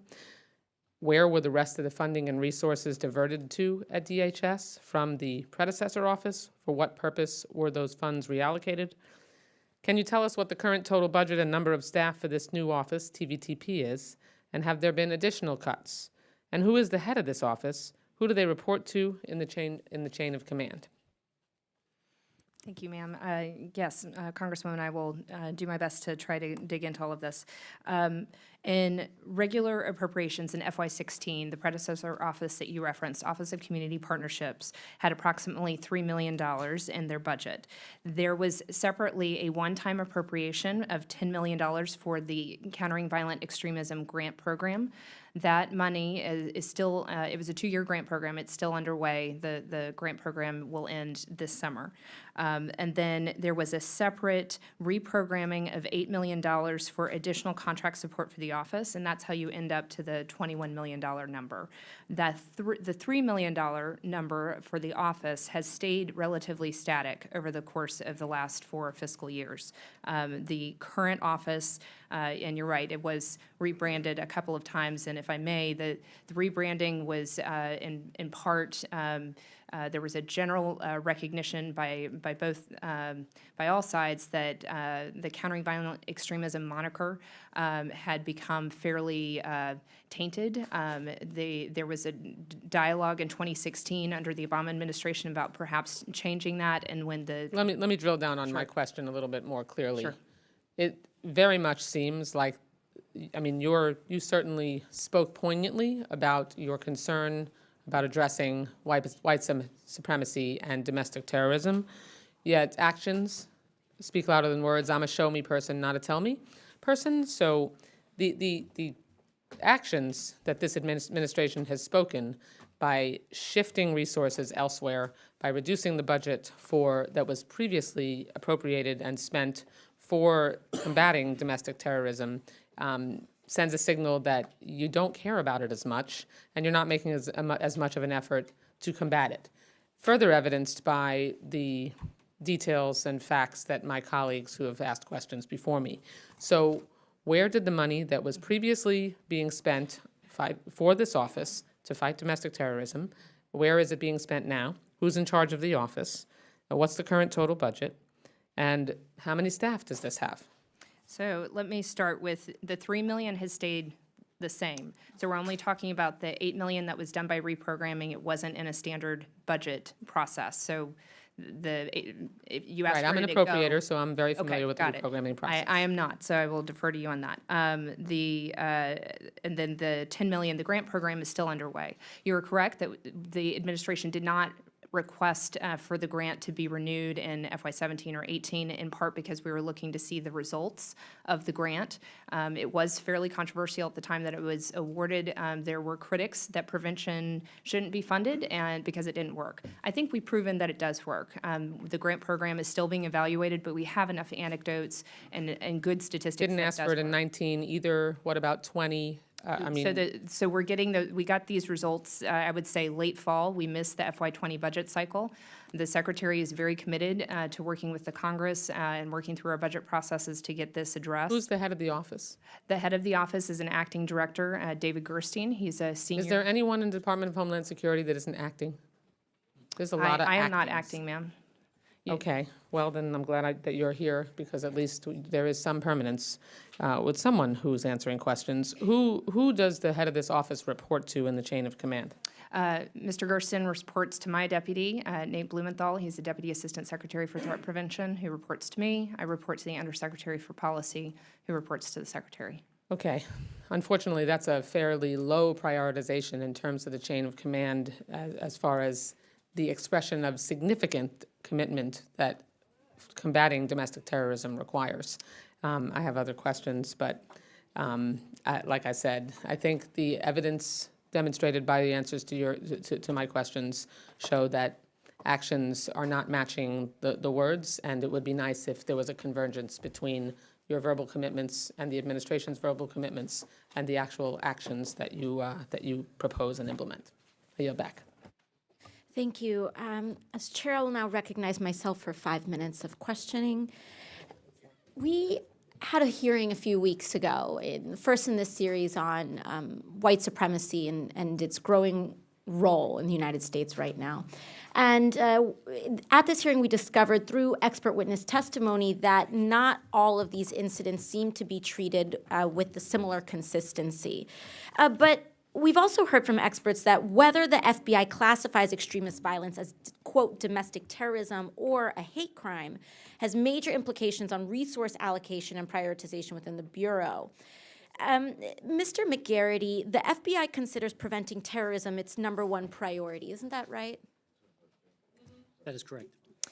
And Mr. Shivers, what about civil rights violations, such as hate crimes? How do they rank among the FBI priorities? Within the civil rights program, it is the #1 priority. So within the civil rights program, but the FBI overall, doesn't it seem that FBI agents would have more of an incentive to pursue domestic terrorism cases over hate crime cases? Well, again, sometimes those cases overlap. And so in a number of instances, you may have a civil rights investigation and a domestic terrorism investigation open. And I do see here that the civil rights program policy instructs agents to open parallel terrorism investigations whenever a suspect of a hate crime has any nexus to a white supremacist group, correct? Correct. We've seen white supremacist attacks that were clearly domestic terrorism. Experts, in fact, the acting AG, Jeff Sessions, even called some of these incidents domestic terrorism incidents. The Emmanuel AME Church shooting of Black Americans in Charleston and the Tree of Life synagogue shooting in Pittsburgh of Jewish people, those were only designated and charged as hate crimes, not domestic terrorist incidents. Mr. McGarity, why did the FBI not believe that these incidents were domestic terrorist incidents? That's not correct. I don't know who told you that we didn't, but we certainly had cases open on them in both those cases, and I wasn't here for the Dylan Roof case, but it's certainly in our own Department of Justice Civil Rights about 3-4 weeks ago, and their testimony actually stated that it was a domestic terrorism event charged through the Civil Rights Division of the Department of Justice for a hate crime. I was here for the Tree of Life. I will tell you, I remember that day distinctly. It was worked as both a domestic terrorism case and a hate crimes case, and it still worked that way. And so you are disputing that the AME, you're saying that AME was charged with domestic terrorism, Dylan Roof. So you're using the word charge. So as I said before, there's no domestic terrorism charge like 18 U.S.C. 2339 A, B, C, D for a foreign terrorist organization. So what we do, both on the international terrorism side with homegrown violent extremists and domestic terrorists, we'll use any tool in the toolkit to arrest them, hopefully left of attack. Should it be after, likely that hate crime statute will come into play through the Civil Rights Division as a charge, because it's a good federal charge for us to use in And these the type tree of cases. the tree But of it shouldn't life, be stated that it's not a domestic terrorism. In fact, on the record, it's stated it's a domestic terrorism. and the same thing with the synagogue shooting. Yes. So you're okay. So we have two conflicting So, testimonies. well, I mean, I can go back to May 8th, 2019 from the Department of Justice on the record, that statement. Called it domestic terrorism cases involving civil rights charges too, including some of the most serious attacks in recent years. Dylan Roof, African-American parishioners engaged at the Emmanuel African Methodist Church, James Field, at the Unite to Right rally in Virginia, and then also Robert Bowers. So that's the All three statement. events But were domestic terrorism. but the actual charge was the actual charge domestic terrorism? You're not going to find an actual charge of domestic terrorism out there. If you look at Title 18, right? If you're looking for. Well, it says here that, but at the San Bernardino shooting or the Orlando Pulse nightclub shooting, they were designated and charged as domestic terrorist incidents. They were charged, I'd have to go back and look, they were charged likely with, if there was a connection to a foreign terrorist organization, it would likely fall under 18 U.S.C. 23 A or B. So because the perpetrator was Muslim, doesn't it seem that because the perpetrator is That's Muslim, not correct. That has nothing that to do. the that- designation would No. say it's a foreign That's organization? not correct. That is not correct. Okay, can you explain Yeah. why? So, homegrown violent extremists, most of the people we arrest in the United States, homegrown violent extremists, self-radicalized, born in the U.S., doesn't matter what religion. But they the are. Orlando Post Club shooter meets those qualifications, and you're He was implying, worked as an international terrorist because he was following under the definition. But he of was how we homegrown work and homegrown violent self-radicalized. extremist cases, how we work homegrown violent extremist cases under the global jihad, we worked under international terrorism. That is correct. is white supremacy not a global issue? It is a global issue So why are they not charged with foreign? because the United Terrorism. States Congress doesn't have a statute for us for domestic terrorism like we do on a foreign terrorist organization like ISIS, Al-Qaeda, Al-Shabaab. Could you see how this could create issues and discrepancies with how violent extremism by Muslim perpetrators could potentially, even if it's unintentional, but that there are holes and there are gaps here, not through your fault or any one specific person's fault. It could be our fault as Congress.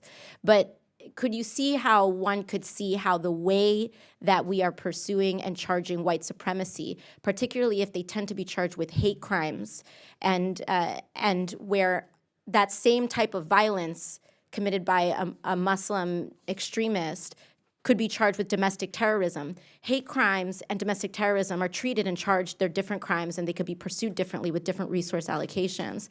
Can you see how people would say that these are being treated differently? Some of the definitions we're using, I think we're talking past each other.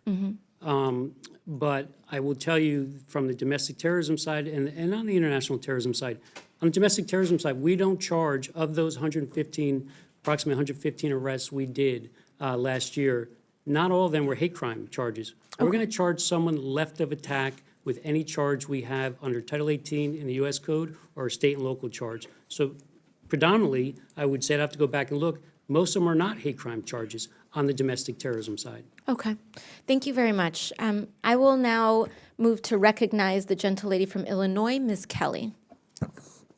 Thank you, Madam Chair. The DHS Office of Intelligence and Analysts is the only office in the U.S. intelligence community statutorily charged with delivering intelligence to state, local, tribal, territorial, and private sector partners. During a DHS briefing for the committee, it was noted that an INA unit focused exclusively on the threat from homegrown violent extremists and domestic terrorists was disbanded by the administration and moved to the National Counterterrorism Center. Additionally, some field agents were reassigned to the FBI, where they would allegedly be better suited to work on this issue.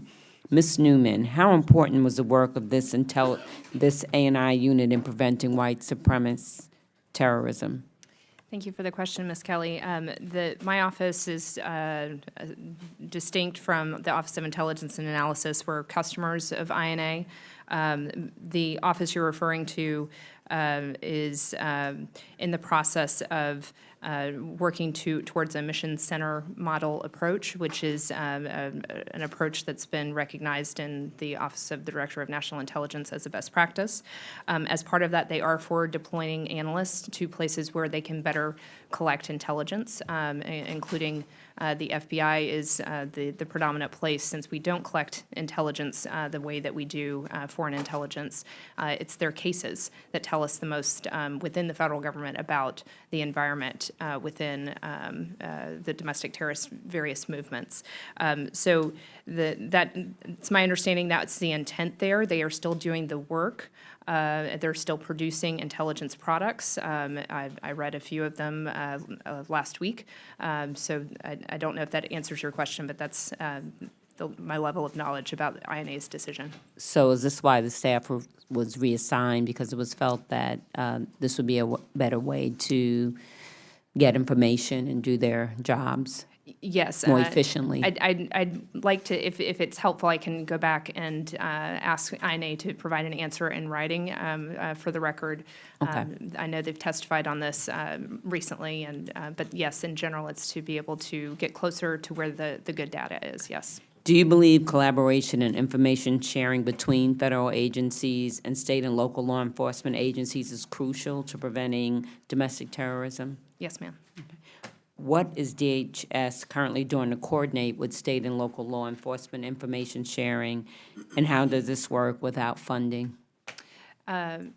I'm sorry, the last part of your question. How does it work without funding? Without funding. So the department has a number of mechanisms in place to share information. Most of the formal intelligence products that are shared, particularly around domestic terrorism, are going to be done in partnership with the gentleman at this table. So I'll defer to them here in a moment on aspects of how those products are produced and when they're pushed out. The department supports state and local fusion centers. We have agents or analysts in fusion centers. We provide training. We provide access to classified equipment. And when on the funding piece, all of that takes funding. So the information sharing infrastructure, which I, in my previous part of my career, I was part of designing and implementing, is very robust. We've worked on it for 18 years. I think it's solid pipes to be able to flow the information. On May 8th, 2019, during the House Homeland Security Committee's hearing on domestic terrorism, DHS Principal Deputy Undersecretary Brian Murphy for the Office of INA testified there's been no reallocation of resources, just a reevaluation within the agency to eliminate any duplication of efforts. Ms. Newman, was DHS INA domestic terrorism unit supposedly disbanded because it was duplicative? Again, my understanding is that it's not a disbanding, in that it's moving people to where they can get better access to data, but I'm happy to go back and get clarification from my Would you colleagues. agree that redundancy in intelligence and law enforcement is a good thing? Yes, when there are resources available for it, you always look for red teaming and alternative analysis. Do you know how many employees were a part of this unit? I do not. Do you not believe the urgency of this threat warrants these additional employees? I don't know what their current resourcing is, and I will tell you that Secretary McAleen yes, ma'am. Mr. McGarrity, are these employees still with the FBI, and how's the employees we're talking about, are these employees still with the FBI? Which employees are you talking about specifically? I'm talking about the employees that were disbanded, but then supposedly went, they were assigned to different units. Detailed. We have So yeah, we have DHS analysts detailed to our domestic terrorism section. That's correct. And they're still with you?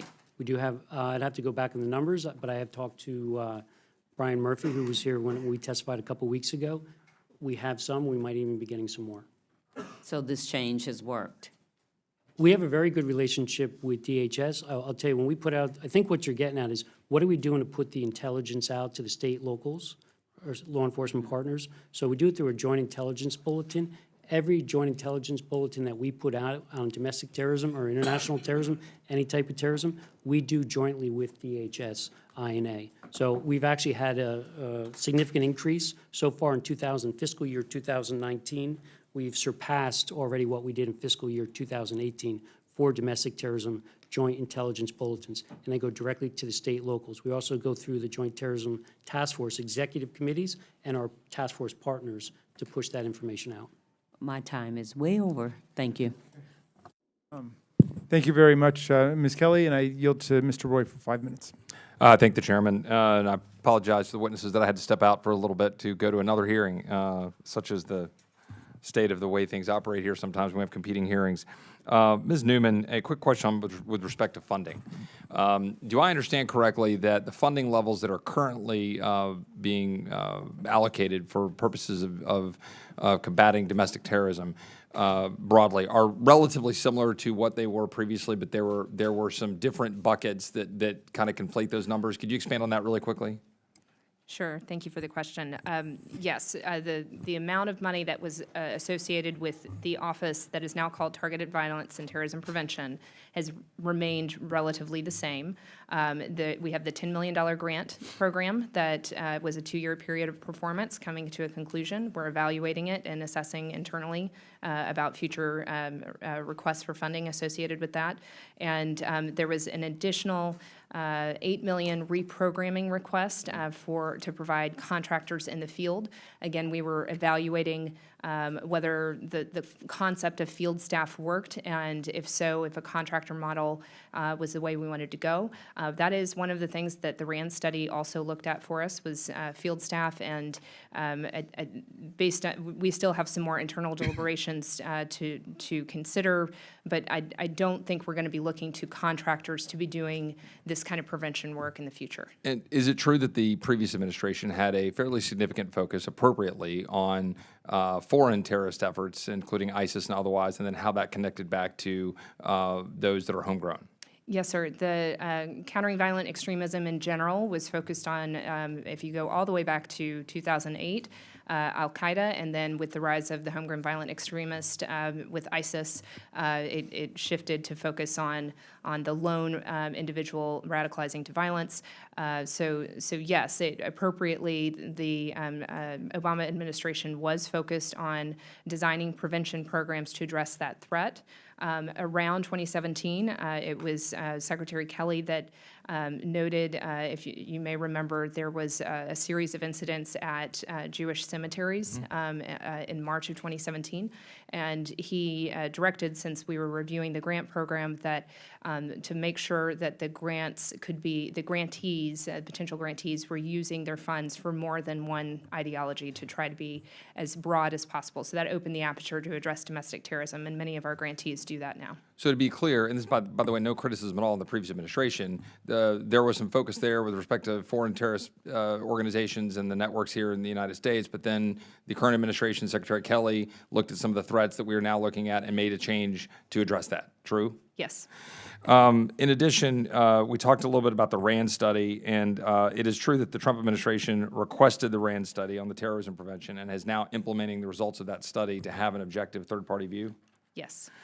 And then, in addition, with respect to, maybe this might be better for Mr. McGarity, with some of the questioning I had from my colleague from New York just a moment ago, it is true, right, that there is not a United States Code, fill-in-the-blank, domestic terrorism statute to prosecute crimes in the United States under, correct?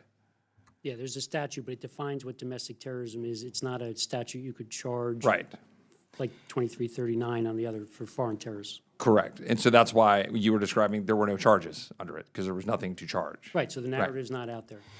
However, there are numerous crimes in which you can, under which you could charge people who are engaged in criminal activity, and that happens all the time, whether it's hate crimes or other crimes, right? Engaged in criminal activity, federal, state, and local, correct? Yes. And that happens all the time on a daily basis. We use 2332, weapons of mass destruction, against a federal building. We use a variety of gun charges, drug charges, whatever it is to arrest the person prior to the actual attack. And along those lines, with respect to those kind of criminal charges, is it safe to say there's a distinction when we're talking about foreign terrorist organizations? And if we're talking about the concept of a domestic terrorist organization or entity, that there are some constitutional questions that arise, right, that are distinct between our focusing on our intelligence gathering and our efforts in criminal activities when we're focusing on foreign terrorist organizations, communications they have with American citizens, how we surveil that information, what we do with that information, versus targeting domestic-only American citizens, or at least those who have permanent legal status, right? There's a distinction there that complicates a bit how we would set up a criminal structure to target quote-unquote domestic terrorism. Is that a fair statement? Yes. And then one last statement, one last question along these lines for Ms. Newman again. Is there anything that you would like to add with respect to where you think the positive steps that have been taken under this administration, under what you've seen and acted upon to advance the ball with respect to domestic terrorism? Thank you. Thank you for the question. I'd like to point out that this administration's CT strategy is the first strategy that incorporated domestic terrorism into it. The previous strategies were focused on international terrorism. There's a recognition in the CT strategy. There's a pillar that's called countering radicalization and recruitment, and it point blank says we're just not doing enough. So there's an acknowledgement by CT practitioners, by prevention experts. I mean, you had an entire hearing a month ago on this topic. We know we're not doing enough. Part of the reason we haven't done enough is because things have not, it's bureaucratic, it's boring, things haven't been institutionalized. In order for government to work, you have to institutionalize it. You either need to authorize it through Congress, or you need to get it in executive order or national security presidential memoranda. That was never done in the previous administration. And now we're working to figure out how do we do that so that the budget process can work and we can get proper funding for prevention efforts moving forward. Thank you very much. The gentleman yields back. Thank you for your candor, Ms. Newman. I appreciate that. It was refreshing to hear it. And I yield now to the gentlelady from Massachusetts, Ms. Presley. Thank you, Mr. Chair. I want to pick up on my line of questioning from the last hearing and also some of the comments from Representative Clay. So since 1995, Black Americans have been victims of 66% of all racially motivated hate crimes. And again, I'm sure that's, underreported and counted. In 2017 alone, Black Americans were targeted in more than half of all hate crimes reported. So that's what we know. So what we know is that the numbers don't lie, and Black Americans continue to find themselves at the greatest risk, which is why this designation of Black identity extremism seems particularly absurd. We had a former FBI official on the record who said that Black identity extremists pose no threat to our public safety. Would you agree with that, Mr. McGarity? I would pose any extremist who wants to commit violence is a threat to society, whether it's white or black. I wasn't here when the Black identity extremist assessment was written, but it was written back in 2016 during a horrific time of July 2016, July 7th and July 17th, two events on July 7th, targeting of police officers. Yes, excuse me, I'm so sorry, reclaiming my time. I'm aware of that incident, and I think that the designation was created in the wake of 6 isolated and unrelated incidents of violence. The only common denominator there is that they were Black. Is that correct? Yes, and so Okay, very reclaiming similar my to time. the racially motivated I'm sorry, violent reclaiming extremists. my time. So those were 6 unrelated incidents where the only common denominator was race. So in order for a group to be categorized as extremist or as a credible threat, how many hate-related incidents need to take place? Is there a number? How many hate-related incidents need to take place in order for a group to be designated as extremist and a credible threat? Because this was 6, right? And the ADL, the Anti-Defamation League, I just met with them. They have they count 32 white supremacist extremists who murdered individuals in the U.S. since 2016. I just want to make sure that our investment and our surveillance is commiserate with those that are actually disproportionately most being victimized. And we're not creating categories as another excuse to target and racially profile one of the most vulnerable communities. So what is the criteria that determines a group as a credible threat. This was 6 incidents, and I'm just talking to you about 32. Clear, from my last testimony, we don't work groups. We don't work ideologies. We don't work movements. What we work are those individuals who have an ideology or using an ideology to commit violence. Okay, so how- if we have 6 individuals who are looking to commit violence and they are together, we will have 6 cases on those individuals. Reclaiming my time. They were unrelated. So how many extremist killings has the FBI linked to Black Lives Matter or similar Black activist groups? We don't work Black Lives Matter. It's a movement, it's an ideology. We don't work that. Okay. So the answer is none. So can you just say that for the record? There's been no killing that the FBI could link to Black Lives Matter or similar Black activist groups. To your knowledge? To my knowledge, I'd have to go back, but to my knowledge right now, no. None. Okay. All right. So again, going back to what created this absurd designation, these were 6 incidents, and I don't want to look at those tragedies lightly, but they were unrelated. So there was nothing organized there. You said that you are intentionally not using, until Rep. Clay brought it up, the term Black identity extremist. So you're not using the term, but we still have the designation. Correct? No, I've been in this job 17 months. We don't have that The designation. designation no longer exists. Hasn't existed since I've been here for 17 Okay, so no one is being surveyed or monitored under the category of Black identity extremist. No. Okay. All right, thank you. I just want to make sure, because again, we have some conflicting information here. I know there are a number of organizations, including the National Organization of Black Law Enforcement Executives, which have asked that this category be rolled back. So I just want to make sure, again, on the record, we're clear that this no longer exists. There is not a Black identity extremist category, and there's no surveillance happening based on that designation. I can tell you there's no surveillance on that activity because we don't work that as a group. And I can also tell you I had a phone conversation myself with Noble about that months ago. So I don't know where the information's coming from. I've been here 17 months. We are not using Black identity extremist as a term or Okay. for a group. And was this announced publicly, or is this the first time you're saying this on the record? No, I said it a couple weeks ago when I testified up on the Hill as well. Okay, I yield. Gentlelady yields. Thank you very much, Ms. Presley. Come now to the gentlelady from the District of Columbia, Representative Norton, for 5 minutes. Thank you very much. Mr. McGarity, I'm curious, between the mid-1980s and 2005, the FBI published something which it called Terrorism in the United States. This was an unclassified annual report summarizing terrorist, what it said, activities in this country. Do you believe that that report, Terrorism in the United States, provided valuable information that should to be shared with the public? I was not aware of it at that time. I was still a field agent, but I've spoken to Chairman Thompson, I believe, who's been asking for that. We do a monthly roll-up of both domestic terrorism and international terrorism arrests, the numbers back to his committee, the House Homeland Committee. I've looked at that. What we'll look to do is where we can take those monthly reports and see how we can summarize them for some type of national product. We're looking into whether that's So feasible. you're trying to recreate what you were doing Back in in 2005. those years? We're already doing that on a monthly basis for the House Homeland Committee. So is that being published as I speak or as you speak? We've given him at least one monthly report. I think we owe him another one coming up per our discussions with him when Would I you see testified. that this monthly report is available to the chair of this subcommittee? Yeah, I would be careful. One of the things I think it's important for everyone to understand, both on international terrorism and domestic terrorism, when we say we're arresting individuals, they're subjects.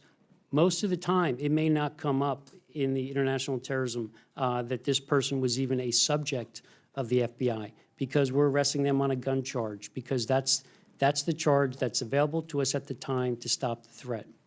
You might see Joint Terrorism Task Force on the arrest. You might see in the complaint or the charging document some reference to terrorism, but you may not. So certainly on some of these cases, and cognizant of labeling people terrorists, we want to make sure that we're charging them with crimes under Title 18, because those are the charges available that we need at that time to stop that person from acting. All right, I'm trying to make sure that this new, if not report, this new document you're coming up with will be accessible to the public. This report I indicated between the mid-'80s and 2005 was accessible to the public. It was unclassified. This will be unclassified. Anybody can pick it up. I would still have to determine that, what the dissemination of that report would look like. Oh, this is very important, because if you're giving it to the committee, this committee, or the committee, Department of Homeland, which committee are you giving this to? House Homeland. Homeland, are you telling them not to make this available either to other? I'd have to go back and look at the certainly, Representative Norton, and I think you've seen that in the last couple months. We are pushing more information, more statistics out on both international terrorism and domestic terrorism. And I think you've seen an increase in that through our threat briefings up here on the Hill. But we just heard about this report for the first time, this monthly report. It's only, I think we're going into our second month iteration on it. So I'm But I'm committed to doing a monthly report for the House Homeland. and making it making it public. That's what you did before. That's what the FBI did before. That's why I'm trying to establish whether or not this is a report that's classified. Remember, I said unclassified. That's what I'm trying to establish. And point well taken, and we'll look to see what that would be, whether it's classified or unclassified.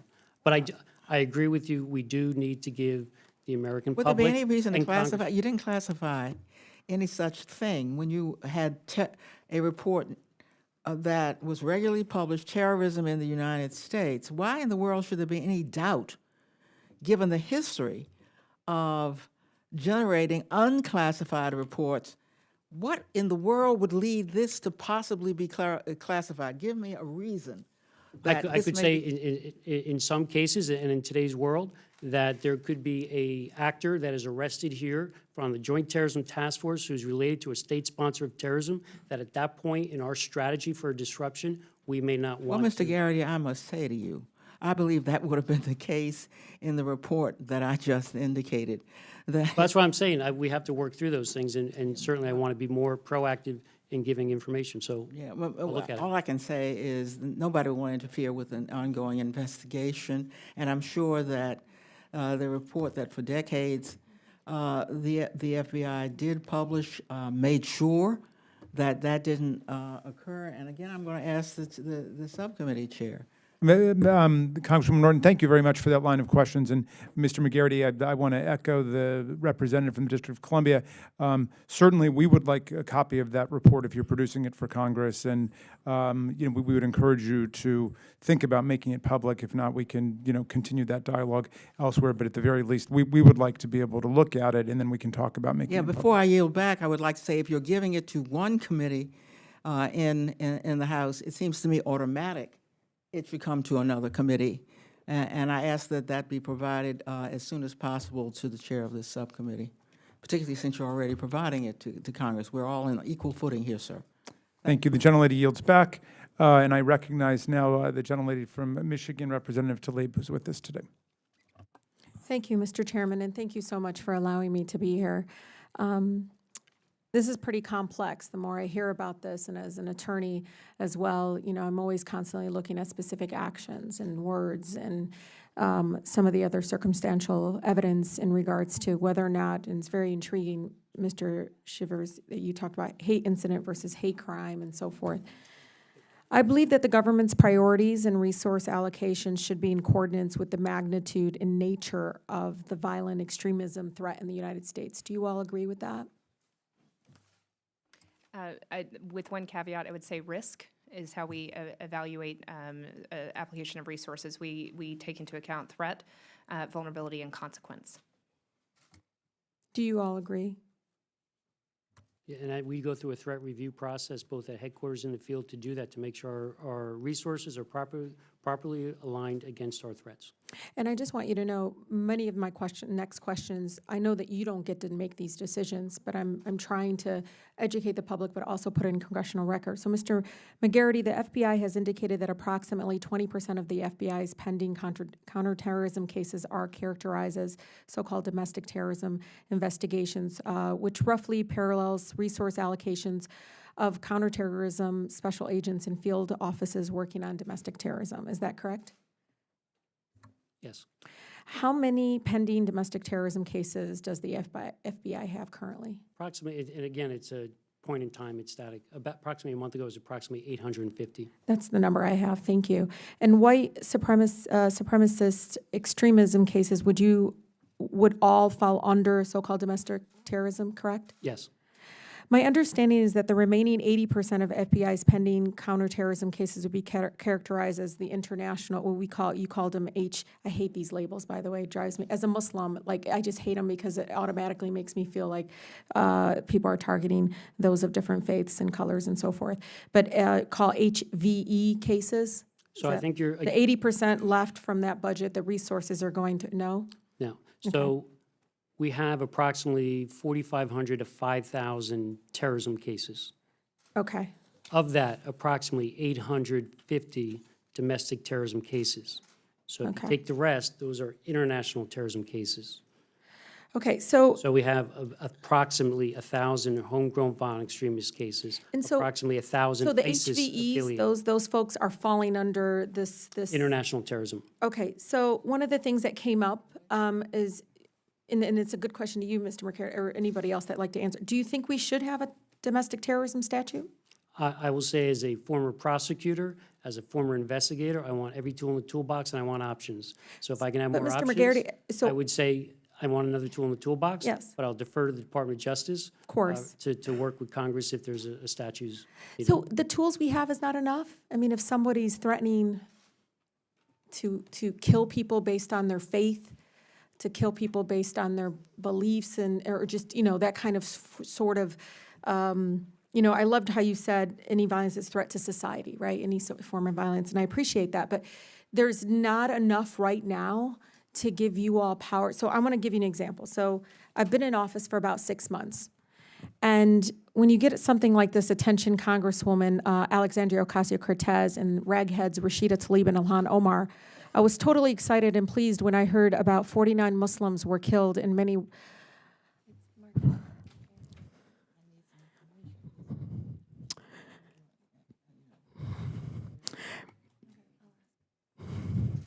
Many more were wounded in New Zealand. This is a great start. Let's hope and pray that it continues here in the good old USA. The only good Muslim is a dead one. How is that enough? Not enough to fall under domestic terrorism if they're targeting solely based on my faith and others and saying that a good Muslim is a dead one, obviously directed to me. By the way, they copied in this threat to my office. They copied the U.S. Department of Justice, the President, Department of Homeland Security, and so forth.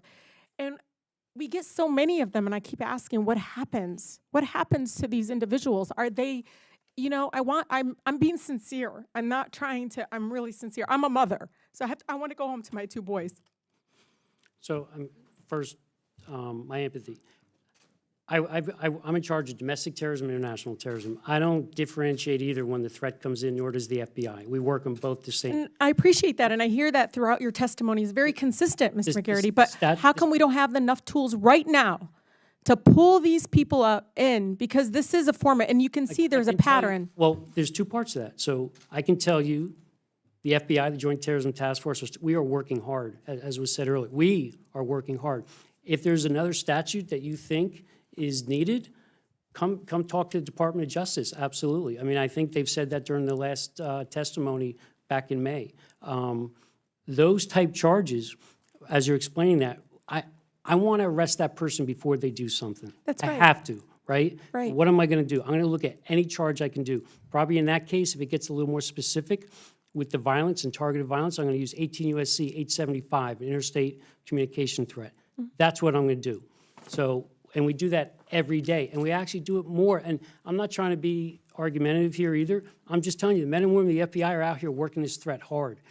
And we arrest more of our subjects on domestic terrorism than we do international terrorism. And we're doing it as We don't much as have we enough can. resources, I think, being spent on that. And you know, Mr. Shivers made a great it's point, not an because apple cart. I am for, and I want to know I want my colleagues to know, I have my coffee hours, I have people protest. I absolutely welcome freedom of speech.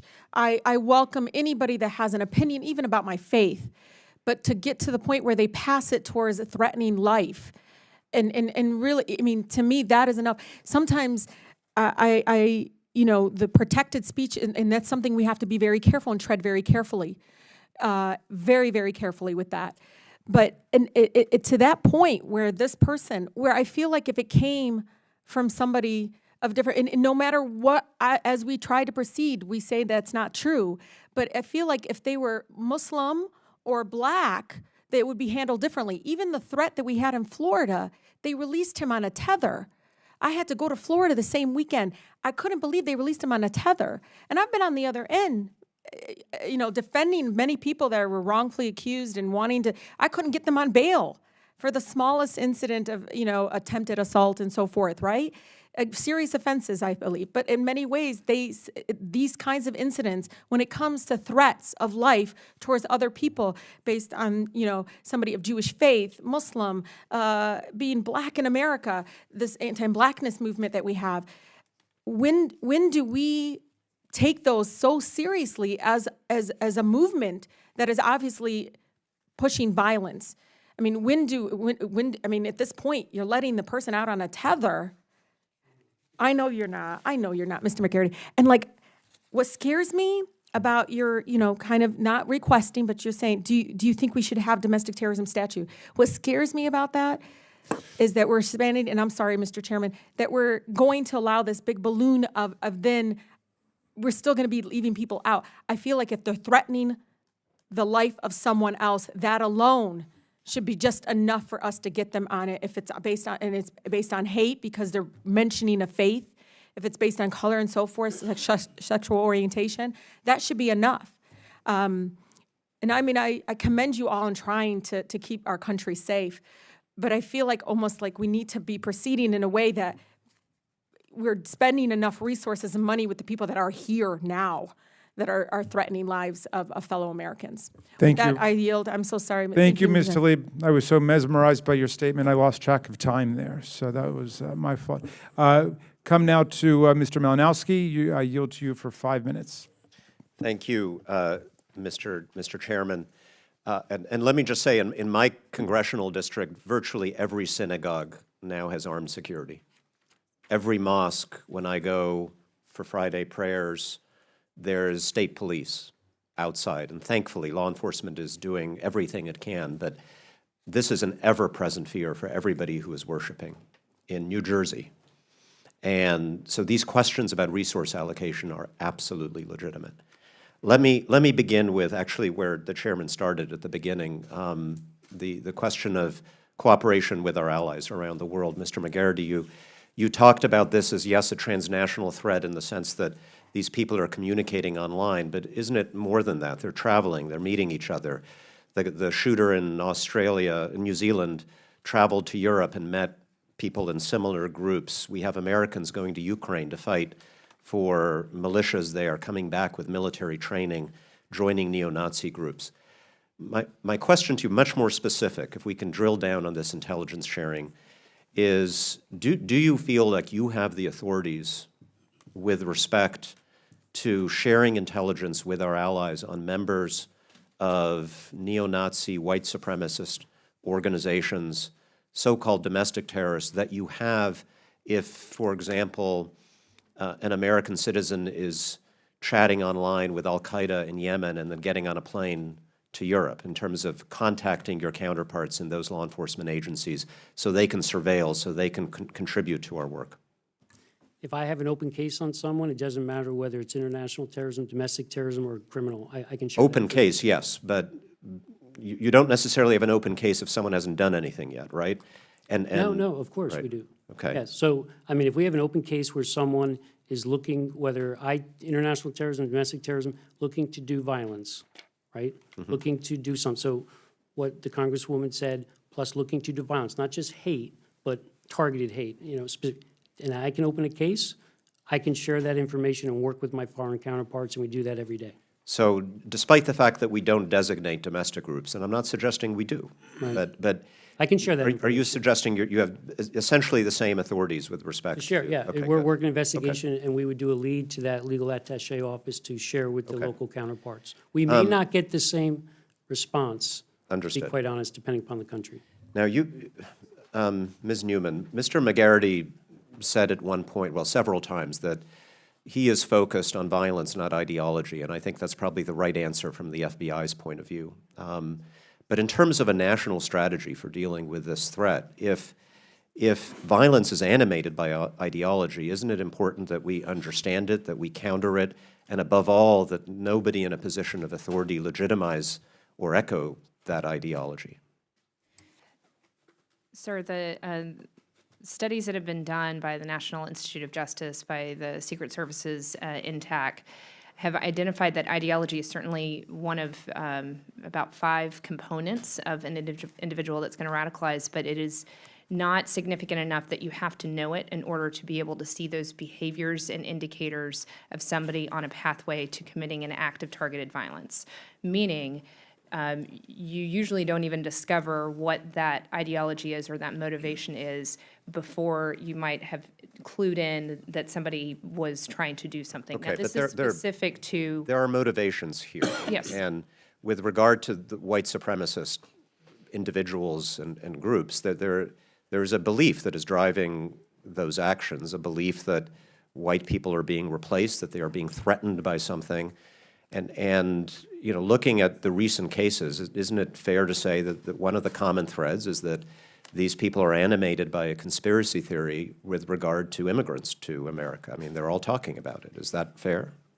So I think that the current rise of white supremacy that we're seeing is abhorrent. I'm very sorry, Ms. Tlaib, at what you have endured. I believe that the prevention tools that we're trying to put in place will help identify those individuals as they're on their radicalization process. But that does not take away from the fact that we need to have a better understanding of every ideology that is posing a threat. That said, that's not my office's job. That's where No, I understand. I'm asking based on your community. expertise. I mean, the shooter in Pittsburgh said explicitly he acted because immigrants were invading America. Yeah. And he blamed Jewish Americans for abetting that because of Hebrew Immigrant Aid Society. The shooter in Christchurch said immigrants were invading Western countries. This is a common thread. So let me just ask, all of you, from the perspective of people who are charged with dealing with this threat, is it helpful if in our public discourse in America, authoritative figures are themselves talking about immigrants invading the United States of America, threatening our way of life, threatening our culture? Does that not contribute to an environment in which these people who spout these conspiracy theories feel legitimized? The gentleman's time is up, but did anyone want to take a shot at answering this question? Mr. McGarry.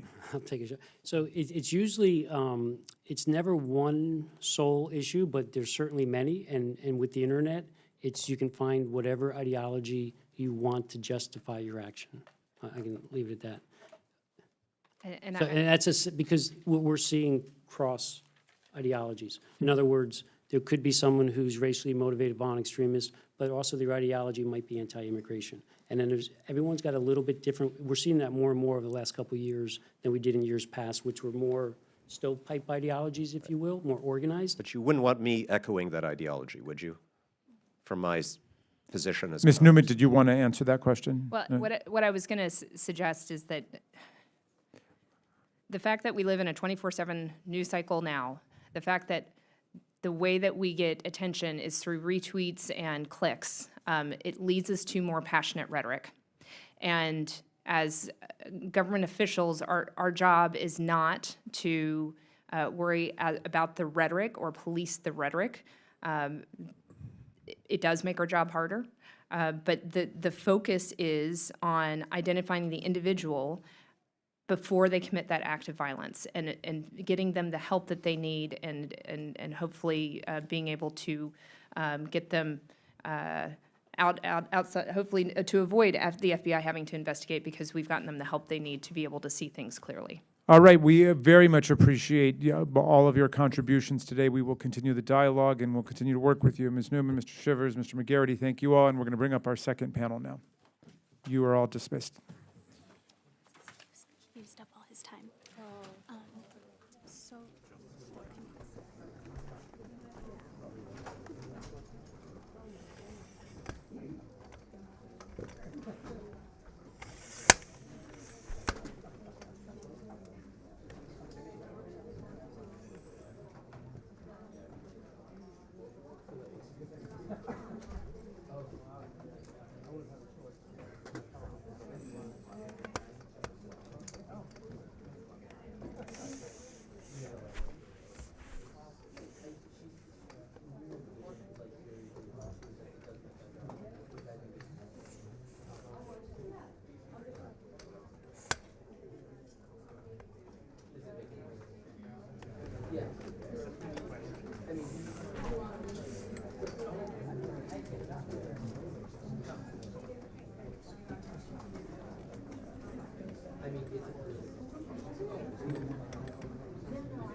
Thank you so much.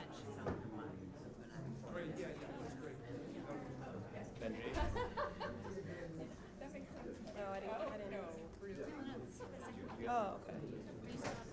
Yeah, it's fine.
Can all of our witnesses please come forward?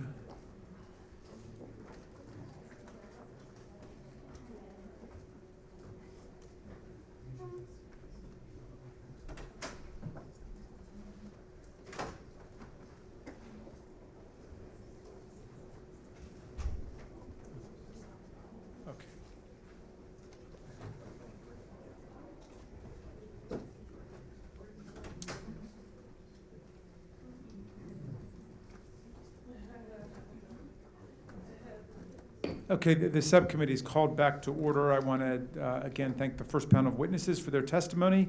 They should be aware there may be questions for the hearing record. We will now swear in our first, or rather our second panel of witnesses. And we're still waiting for Ms. Brooks. Here she comes. The second panel is Tony McAleer, who's the co-founder of Life After Hate, Alicia Brooks, who's the outreach director of the Southern Poverty Law Center. Welcome. Brett Steele, the director of prevention and national security at the McCain Institute for International Leadership at Arizona State University, and Todd Bensman, who's the former manager of counterterrorism intelligence at the Texas Department of Public Safety in the Intelligence and Counterterrorism Division. Welcome to you all, and if you would stand and raise your right hand, I'll swear you in. Do you swear or affirm that the testimony that you're about to give is the truth, the whole truth, and nothing but the truth, so help you God? Great. Let the record show the witnesses have answered in the affirmative. Thank you. Please be seated. Please speak directly into the microphone so we can capture all of your remarks. And without objection, your written statements will be made part of the record. And I'm going to recognize each of you for 5 minutes. And of course, there will be active questioning by the distinguished members of the panel, so you have an opportunity to expand further with that. Mr. McAleer, you are now recognized first, and it's good to see you again, and you are recognized for 5 minutes. Thank you. Chairman Raskin, Ranking Member Roy, members of the committee, thank you for the opportunity to appear before you today. Life After Hate was founded in the summer of 2011 by former members of violent white supremacist groups. Our goal is to help people caught up in the destructive cycle of hate from which we were able to free ourselves.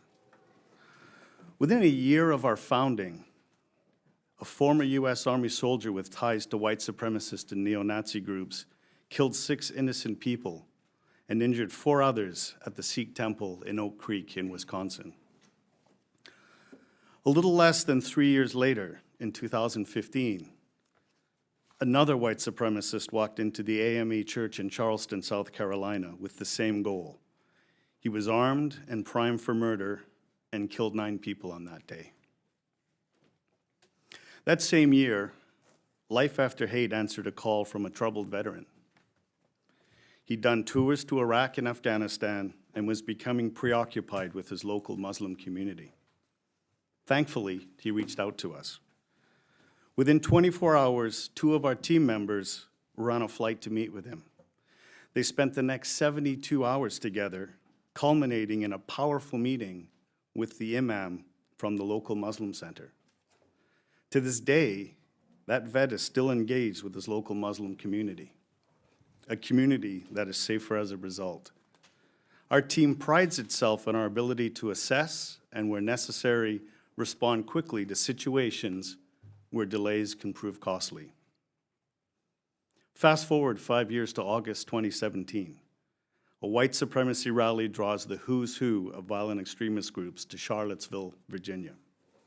Attended by the KKK, white nationalists, and neo-Nazis, the subsequent violence claimed a young woman's life and was broadcast to a national television audience. We saw it again in October of 2018 at the Tree of Life Synagogue in Pittsburgh, with 9 more people being senselessly murdered.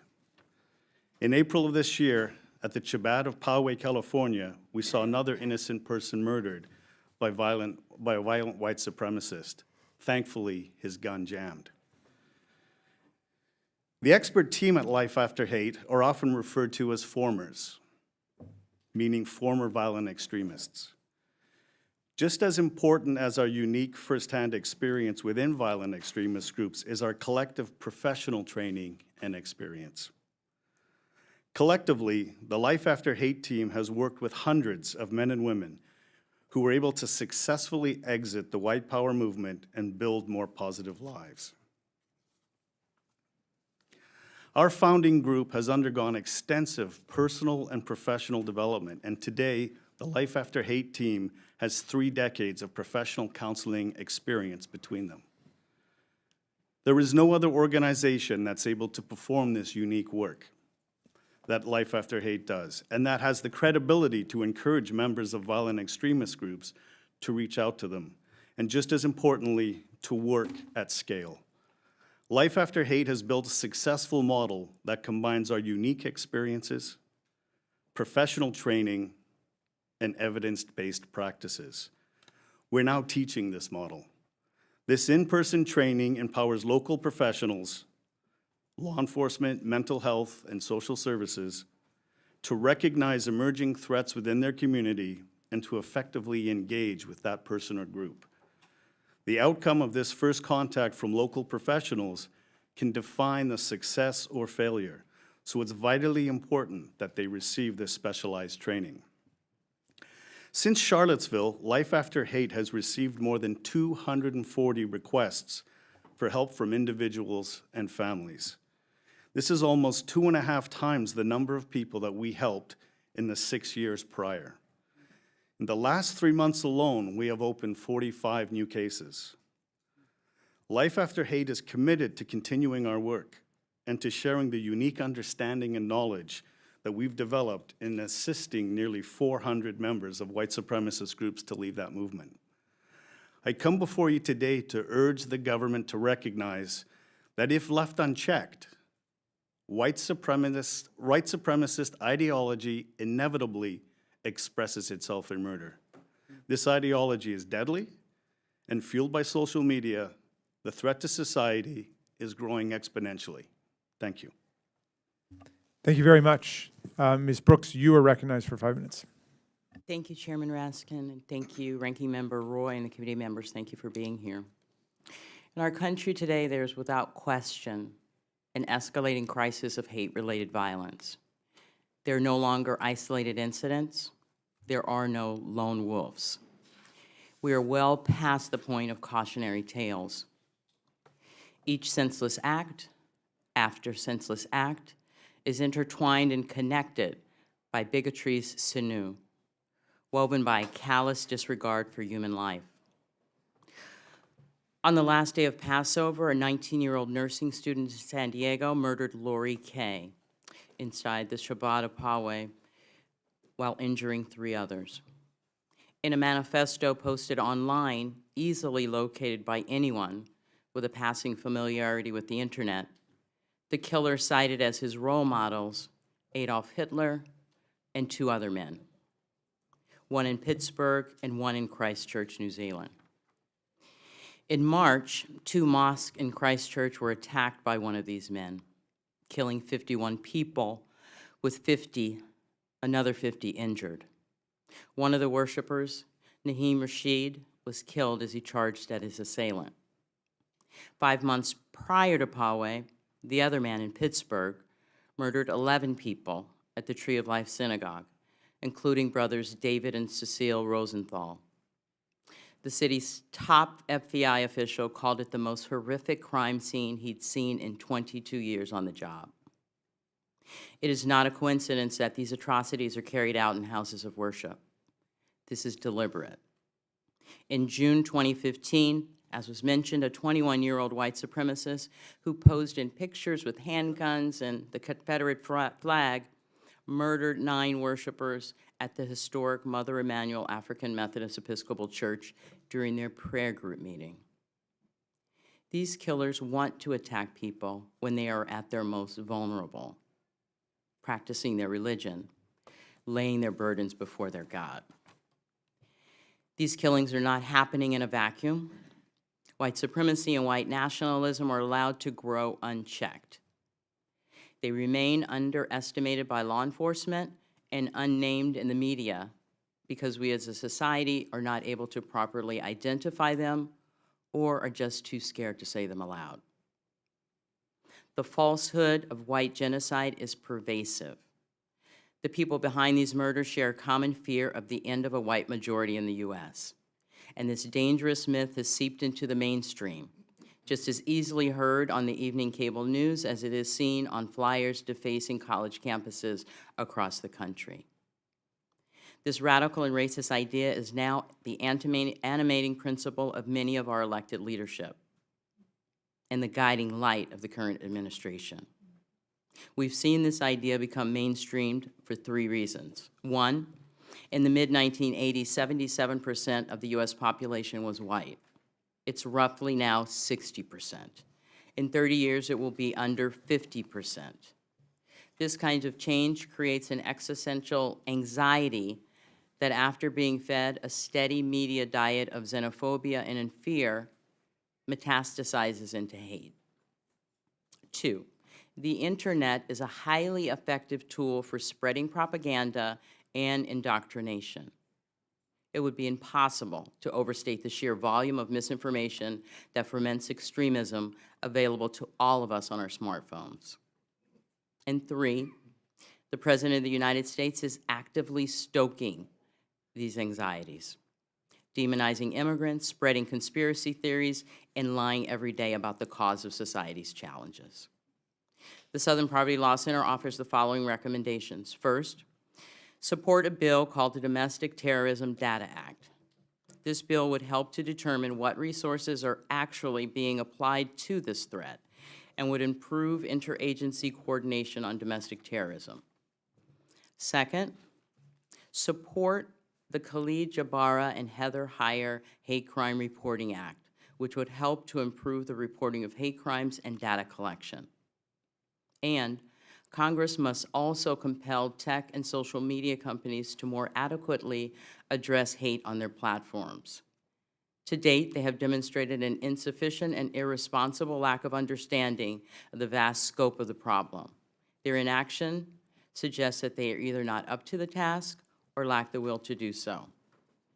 Finally, in order to help communities deal with the impact of hate-inspired violence, we urge Congress to fully fund the Community Relations Service within the Justice Department.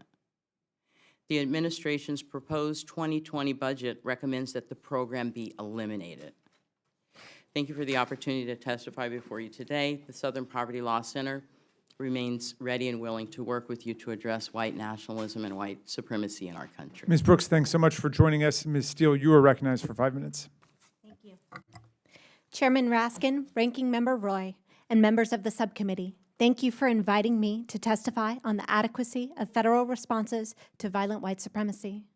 I am Brett Steele, Director of Prevention and National Security at the McCain Institute for International Leadership at Arizona State University, and I am honored to appear before you today. When a professed white supremacist intentionally drove his car through a crowd of peaceful protesters in Charlottesville, Virginia, Senator John McCain called on all Americans to unite against hatred and bigotry. The McCain Institute continues that call. My testimony today outlines 3 concrete steps Congress can take to address hate-driven violence. First, invest in prevention. Second, improve hate crime reporting. And third, establish parity in domestic terrorism charges. First, the United States Homeland Security's Office of Targeted Violence and Terrorism Prevention faces dual pressures of an expanding mandate and shrinking resources. As was acknowledged earlier today, and as George Saleem testified, its predecessor office once managed a total budget of approximately $21 million, including $10 million in grant funding. 2 years and 2 reorganizations later, the total budget is only $2.6 million, and the department expanded the office's mission to include not only terrorism, but school shootings and workplace violence, among others. This budget is woefully inadequate to meet the expanded mission. We position the McCain Institute to fill in gaps in the federal prevention infrastructure. For example, the federal government launched the Peer-to-Peer Challenging Extremism program to empower university students to counter extremism and hate through the development and deployment of dynamic campaigns. Since the spring of 2017, the federal government has failed to fund universities here in the United States to participate in this program. The McCain Institute and Arizona State University will relaunch this program in January 2020 as the Peace Mavericks Peer-to-Peer Challenge. The McCain Institute also plans to build a national network of practitioners who will share promising practices for preventing hate and targeted violence. Through these initiatives, the McCain Institute hopes to realize Senator McCain's vision and build the capacity of local nonprofits to work together to prevent hatred and bigotry. Despite the expanding role of civil society in preventing hate and terrorism, the federal government remains best positioned to fund scalable programs and coordinate technical assistance. Congress should require an interagency strategy and implementation plan to prevent all forms of targeted violence, including violent white supremacy. Congress should also codify an office tasked with 1, establishing a grant program for locally led initiatives to prevent targeted violence, 2, funding independent academic evaluation of representative grant projects, and 3, expanding technical assistance to local community-led initiatives to ensure that programs are evidence-informed and protective of privacy and civil liberties. These critical functions require line-item funding and should not be left to the discretion of department leadership. The second point was improving hate crime reporting. Even with the expanded investment in targeted violence prevention, unaddressed hate will continue to fester into hate crimes. The government should, 1, encourage hate crime reporting of all citizens, 2, train local law enforcement, and 3, consider mandatory hate crime reporting. My third point was creating a domestic terrorism charge. Finally, individuals who commit violent acts that violate criminal laws with an intent to intimidate or coerce civilian populations should qualify for a charge of terrorism, regardless of which violent ideology inspires them. The American people deserve parity in our rhetoric, our resources, and our response. And Congress should take the first step toward parity by creating a criminal offense for domestic terrorism. Congress must invest in scaling up local efforts to prevent targeted violence, improve reporting of hate crimes, and establish parity in terrorism charges. Thank you for affording me the opportunity to discuss these important concrete steps that the federal government and Congress must undertake in order to effectively confront and defeat the ongoing threat posed by violent white supremacy. I look forward to any questions the subcommittee may have. Steele, thank you very much. Mr. Bensman, you're recognized for 5 minutes. Thank you. Chairman Raskin, Ranking Member Roy, and subcommittee members, thank you for inviting me to discuss this important issue. I served in Texas Department of Public Safety's Intelligence and Counterterrorism Division for a decade, countering domestic extremism. I helped build and manage a counterterrorism unit of intelligence analysts for one of the country's most muscular fusion centers, the Joint Crime Information Center in Austin. We worked as one team with the FBI, DHS intelligence and analysis officers, and many other federal agencies. Texas certainly has its share of racially motivated extremists, and we worked hard to learn their criminal intentions. Neither FBI nor DPS ever dismissed the domestic extremist threat or violent white supremacists, as some have suggested, but faced them at every turn during my decade-long experience. I personally ensured that analysts were always dedicated to this threat. We worked hand in glove with the FBI's 5 joint terrorism task forces in Texas, each of which maintained its own domestic terrorism squad. For an idea of how closely we worked, Texas DPS investigators were assigned to all 5 JTTFs, usually to the domestic terrorism squads. Information flowed both ways in our system. What I can tell you from my experience is that our collaborative arrangements remained in place after the 2016 election. At the line level, we created intelligence, passed information to the FBI on their eGuardian system or in person, and filled their requests for their case needs. Good things happened as a result. For a number of years after 2010, DHS intelligence and analysis was not as helpful due to an order under Secretary Napolitano for the Domestic Threats Group to stand down research and analysis. This was due to controversy over a leaked 2009 paper that returning military veterans might join extremist groups. In recent years, however, DHS INA did begin to provide value. The number of racially motivated criminal events is now higher than in the past. A pivot is necessary to reverse the trend. But any effort must account for the fact that not all dangerous domestic extremists are motivated by racist or religious animus. In Texas, anti-government extremists not animated by racism threaten public safety too, as evidenced by black nationalist extremists in one term who have murdered and wounded 25 police officers since 2016, including 5 in one horrific Dallas ambush. It would be a mistake not to recognize this fact. We certainly worked on cases involving racial motivations, though, like the Atomwaffen Division. These are neo-Nazis who think violence will ignite a race war to establish National Socialism in the United States. Some have been implicated in murders, building a dirty bomb, and wanting to destroy infrastructure, and some of that group's national leaders are based in Texas. We worked on others not squarely in the white supremacist rubric, such as the Sovereign Citizen Movement, which features anti-government, anti-tax extremists who largely reject government authority. Anti-government militias. Texas residents have been linked with anti-federalists who carried out the 2014 Bundy Ranch standoff in Nevada and the 2016 Malheur National Wildlife Refuge standoff in Oregon. Anarchist extremists, sometimes known as the Antifa movement.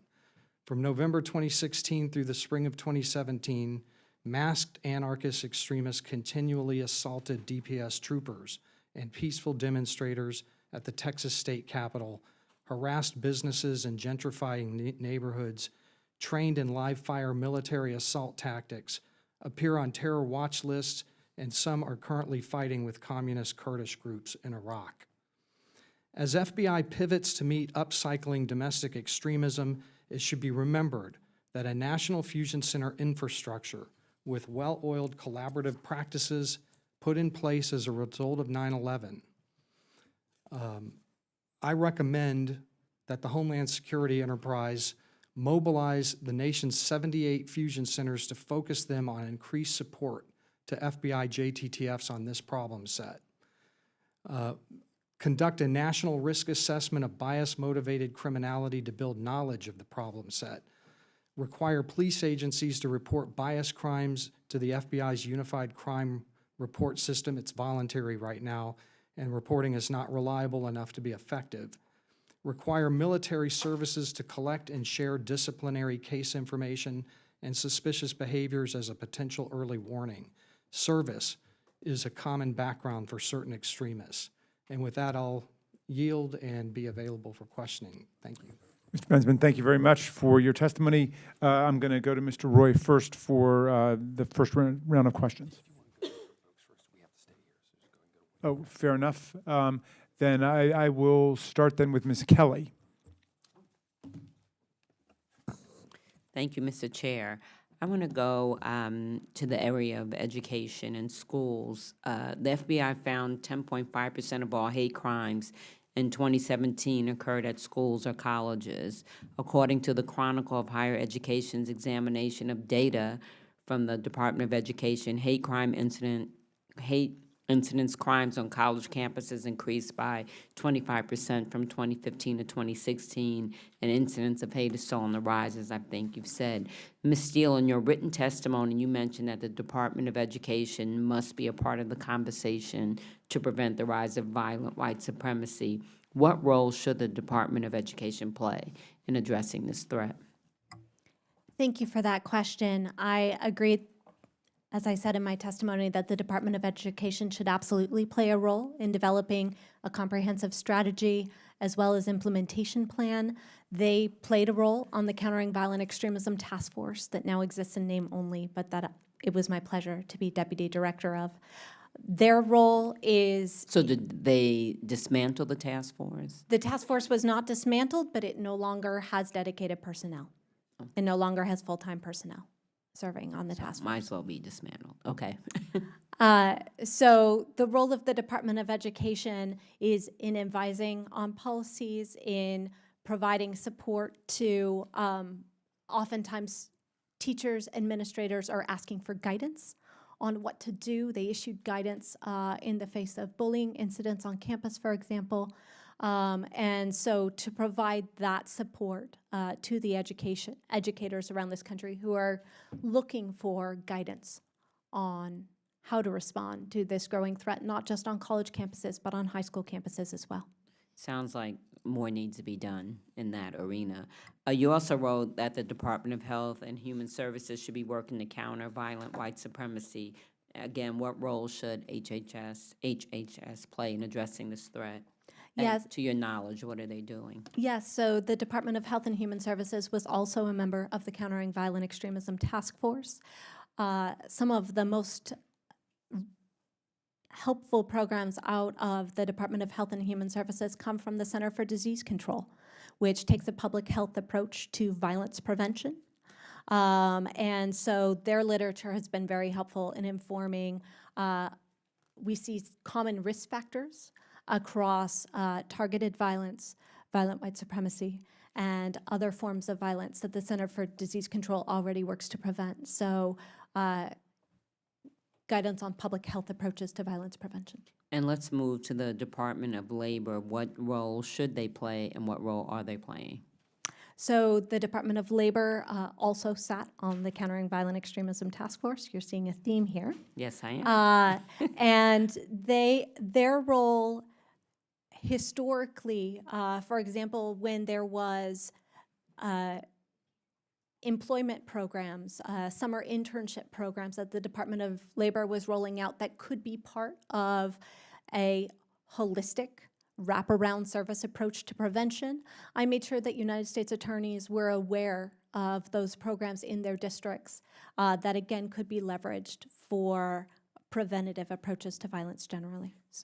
So it doesn't sound like anyone is doing much now from what you're reporting. I know you all sat on something, but that's not functioning anymore. I left the department in January and left the Countering Violent Extremism Task Force in 2017, so I can't speak to current affairs. So what's your Congress do to make sure the Departments of Education and Labor and HHS are doing their part? I think we need to start with a strategy and an implementation plan that clearly spells out the roles for each department and agency. We also need to be mindful of not creating unfunded mandates, that any responsibilities assigned to these departments and agencies also come with associated funding so that they can be faithfully executed. So just ending, you do believe that there's a role for agencies outside of law enforcement, that it really, as they say, is going to take a village? Absolutely, I think it's essential. Thank you. I yield back. Thank you very much. I'll yield to myself for 5 minutes. Mr. McAleer, let me ask you, we spend billions of dollars in counter-terror operations around the world, of military and intelligence operations. If you had $1 billion to try to deal with the threat of terror in America, violent white supremacy, domestic terror, what would you do with it? That's a great question. I think, we have to recognize that this is a whole of society problem that requires a whole of society solution. And I think I would begin to empower local communities that are trying to grapple with this problem. That includes, helping law enforcement, mental health, social services, and those types of things to understand and recognize what the problem is, and to be able to interface with it better, primarily in the pre-criminal space. I think that's where the real work of prevention is done. That's where Life After Hate works. But I know that there is a large number of communities that just lack the resources to be able to respond in an effective way. So would the investment be generally of the kinds of things that bolster communities, like job training and education and after-school work and mental health counseling and helping young people who are alienated or marginal, or would it explicitly try to address the ideologies of the group? I mean, are we learning from you that the ideology is really secondary to just sort of the sense of social isolation and marginalization that certain young people are experiencing, and therefore makes them vulnerable and susceptible to these kinds of groups? In Life After Hate's experience, when we peel away the labels, we find vulnerable human beings, and they are human beings. And when we're talking about, hate crimes that are happening in schools, we're talking about children too. And I think we really need to take a comprehensive approach to address those things in an effective way. And can you give us one good example of somebody who actually was in one of the groups, was committed to violent white supremacy, hurt people, but got out? And I mean, in other words, is there some reason to hope that the people who are in it can come through it? Absolutely, and I would use myself as that example. I spent 15 years in the white supremacist movement. I was a skinhead, I was a neo-Nazi, I eventually moved to a suit and tie and was involved in the White Aryan Resistance, and I committed a lot of violence that I have a lot of shame for, a lot of healthy shame. And part of this work that I do is the accountability, the holding myself accountable for the horrible deeds that I've done. But it was other people that reached out that gave me a way back in, and I think we have to keep the door open. As much as it's important to call people out when they're doing this stuff, we also must be in a position to call people in.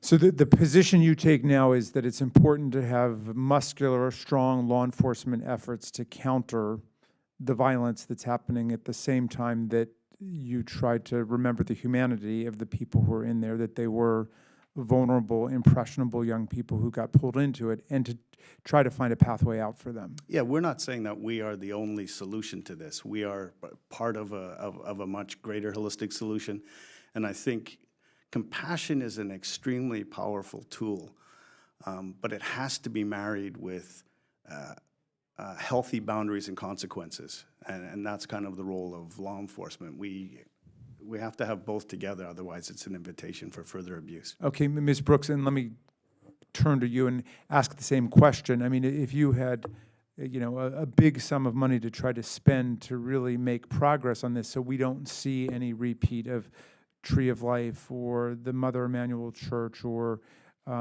any of these episodes of explosions of gun violence with a white supremacist motivation behind it, what would you do?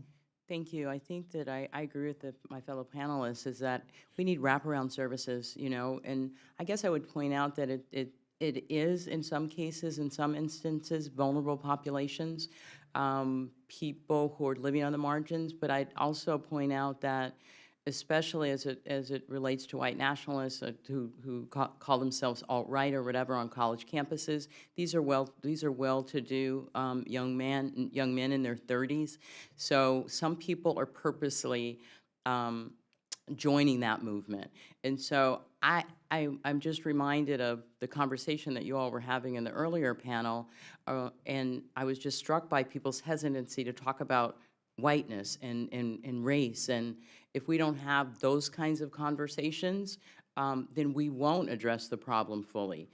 The fact of the matter is that what animates it most, this fear of a white genocide, this lie of a white genocide, is the demographic shifts. And so I have worked with young white kids who have no one to talk to, about what it means to be white and what it means to be becoming a minority in their own country. And this is a real issue. But if we're not talking about race explicitly, then we can't get to it, right? So I think that it's very important for us to acknowledge that education around diversity, equity, and inclusion, including kind of a very intentional race equity lens, that this happens at the elementary school level. This happens K through 12. I have had occasion to work with many college-age students who are literally lost on college campuses, and this is why you see a lot of pushback and alt-right presence on college campuses, because these young white men feel like they're not a part of it. They're not a part of the diversity on campus, and then they break up into their own little group. And these things are real. So if we don't address them in a more holistic fashion, we'll just continue down this path. Well, and I want to thank you for making that very powerful point. It's important that we wrestle with that serious issue, but also, as you observe, take care to notice that there are real racist movements around the world, especially in Europe, where they have political presence and influence. And so, maybe we can prevent some young people from losing their lives in this way, but we also have to confront it at the level of politics and ideology. If I could just add, I would add literacy around kind of the use of the internet. Yeah. And we just need to educate young people from an early age on how to use that as a tool. Okay, very good. I am coming to Ms. Presley for 5 minutes. Thank you, Mr. Chairman, and thank you to all of our witnesses. You reiterate and remind us that hate begets hate and violence begets violence, and there's just far too much of it in the world. And the more silent we are about it, the more complicit we are in it. And so we can't work on it if we can't talk about it. So thank you all for being here. And thank you, Mr. Chairman, for convening this hearing on this important subject to discuss the unique perspectives on the growing dangers of white terrorism. Ms. Brooks, according to your organization's website, there are more than 1,000 terrorist groups operating across the United States. I represent the Massachusetts 7th. In the Commonwealth of Massachusetts in 2018, there were 14 terrorist groups. Can you just speak to, how these trends have changed in recent years and why? Thank you, Congresswoman. The trends have been going up since the year 2000. We mark about a 52% increase in the number of active hate groups in the United States since 2000 to 2018. Over the last couple years, I would say it's been about a 5 to 6% increase. I think it's important for us that are convened today is to note that there's been a 50% increase in the number of white nationalist hate groups. And it's important to note that as someone mentioned earlier, we note an increase in hate groups, but we also note an increase in activity by individuals. So again, going back to the internet and how these messages of hate are spread, they're not solely confined to just groups. But I would say, in answer to your question, that it's been on the increase since 2014 at least. Okay. All right. And then just picking up on Congresswoman Kelly's line of questioning around schools. Ms. Brooks, your organization recently released a report entitled Hate at School, which exposed the surge of racist, xenophobic, anti-Semitic, and Islamophobic incidents taking place across our nation's schools following the 2016 elections. Mr. Chairman, I would actually like to request unanimous consent to have this report included in the record. Without objection. The report links this phenomenon to a quote-unquote Trump effect.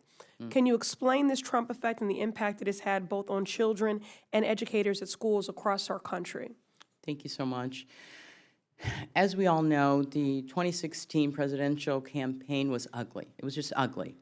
The rhetoric that went out from then candidate Trump was echoed in our nation's schools, and that's just a fact. Our research just bears it out. So when on the presidential campaign trail, when things are said about immigrants, and I know candidate Trump entered the campaign vilifying immigrants and Mexicans in particular. And so the language and the rhetoric that's used in the public square was then echoed on school campuses. Teachers reported to us, and we must have researched about 10,000 teachers at least that reported to us without attribution to any candidate that they had never seen anything like it before. So there was an increase in anti-immigrant rhetoric. There's an increase in anti-Muslim rhetoric. There's an increase in anti-LGBT. And as my colleague said, schools, and I'm a former fifth grade teacher, schools had done a lot to push back against bullying and harassment on school campuses, but it just all flipped during the presidential campaign. And teachers, as I say, didn't know how to handle it because they didn't want to offend the parents. So we see this trend continuing. The Southern Poverty Law Center, through our Teaching Tolerance program, sent out resources that would help teachers address hate and bias on campus. So we always want to be able to help educate teachers and make a safe place create a safe place for students. Thank you.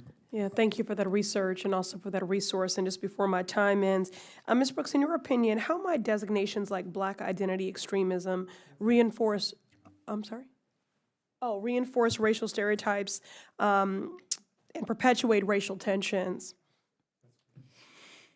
A few months into the president's administration, then Attorney General Sessions, who, as you know, was the senator in Alabama, identifies as the biggest threat to our country domestically was Black identity extremists.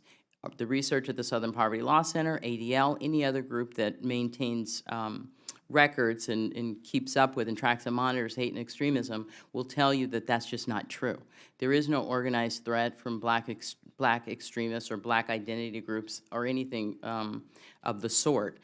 The reference that the panelists made to the murders in Texas, the Southern Poverty Law Center tags that ideology to sovereign citizens. It's interesting that when a Black person is the perpetrator, then they automatically become a Black identity extremist and not allowed to hold a sovereign citizen identity as if it were a white person. So a white person that is tagged with a sovereign citizen ideology gets to remain just that. They don't then become a white supremacist. Do you know what I mean? I do. So I think it's unfortunate. We've tried to push back against it. The Southern Poverty Law Center said 2 years ago on our website, I wanted to be clear that the Black Lives Matter movement was not, we did not identify Black Lives Matter as a hate group, and we were not, our information about Black extremist groups, because we do identify Black nationalist groups, we do,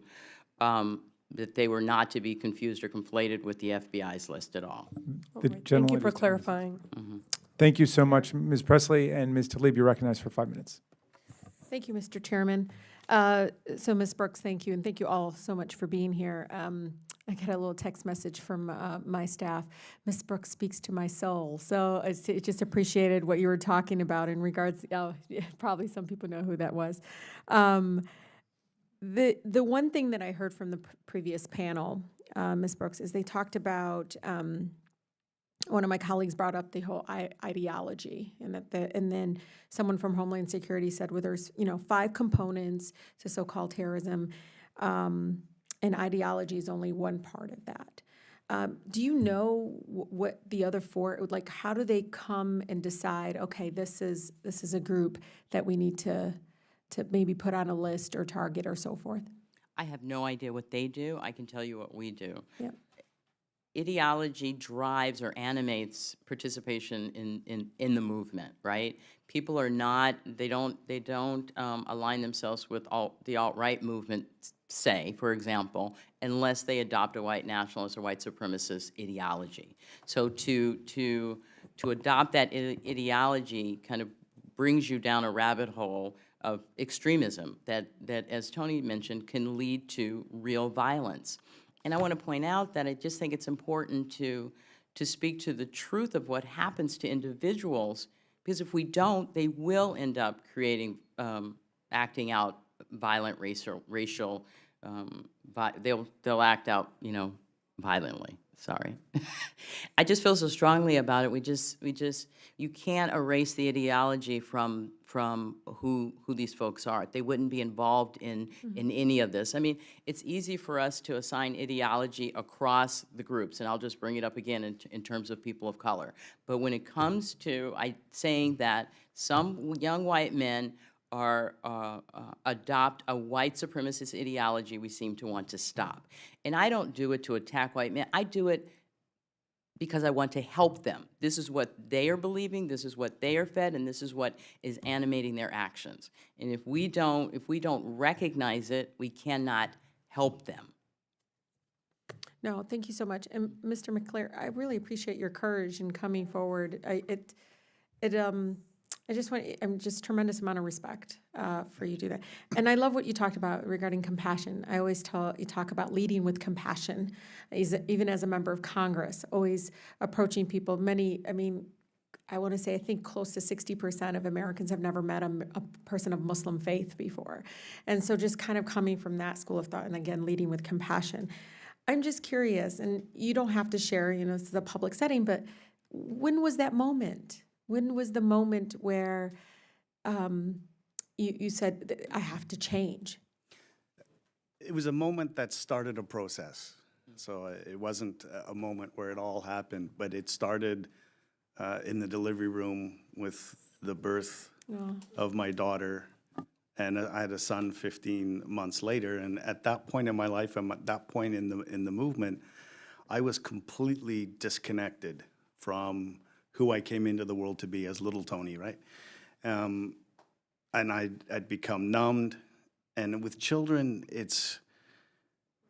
they're infectious, you know. Well, you become so much more focused. Yeah, Like but it was also safe to love a child. That's right. Right? The reason we shut down and the reason, you know, we get disconnected is because we learned somewhere along our lives that it's not safe to be open. And they provided a safe place for me to be able to thaw and allow my heart and to become connected to my heart again. It's very beautiful. Thank you so much for providing that. And Mr. Bensman, I'm so glad you mentioned this in your testimony about there's these groups that are just anti-government.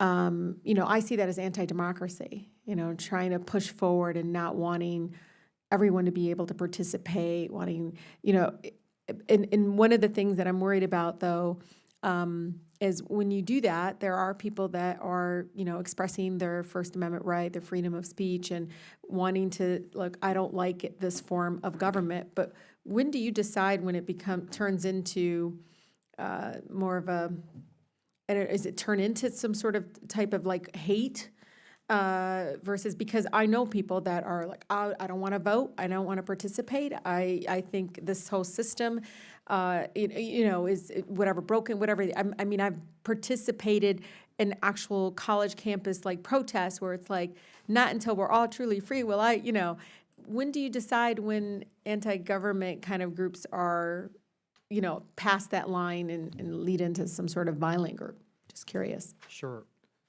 Well, to start with, you know, just coming from a purely law enforcement perspective, one of the earlier panelists made this point that protected speech includes hate speech. So speech that references a desire to change the government. So hate speech is protected speech. But from a law enforcement perspective, we are governed by federal rules and our own internal policy, 28 CFR Part 23. I don't know if you've heard that, but that restricts us from monitoring groups without criminal predicate. So we are very limited in what we can do in terms of even opening up a Facebook page, okay? So what we look for from law enforcement is some sort of predicate that looks like, that would rise to reasonable suspicion that a crime is about to occur or has occurred. And at that point, we can get involved. So it has to cross a line of criminality. So if we're looking at somebody who's saying something like, I think you were reading from your an email, I didn't hear the predicate in that. If the email would have said, I am going to kill you tomorrow at noon, then of course everybody would be, you know, you'd have SWAT teams on that guy's house. It'd be something like that. But if they just sort of generally say that, you know, want New Zealand to happen here.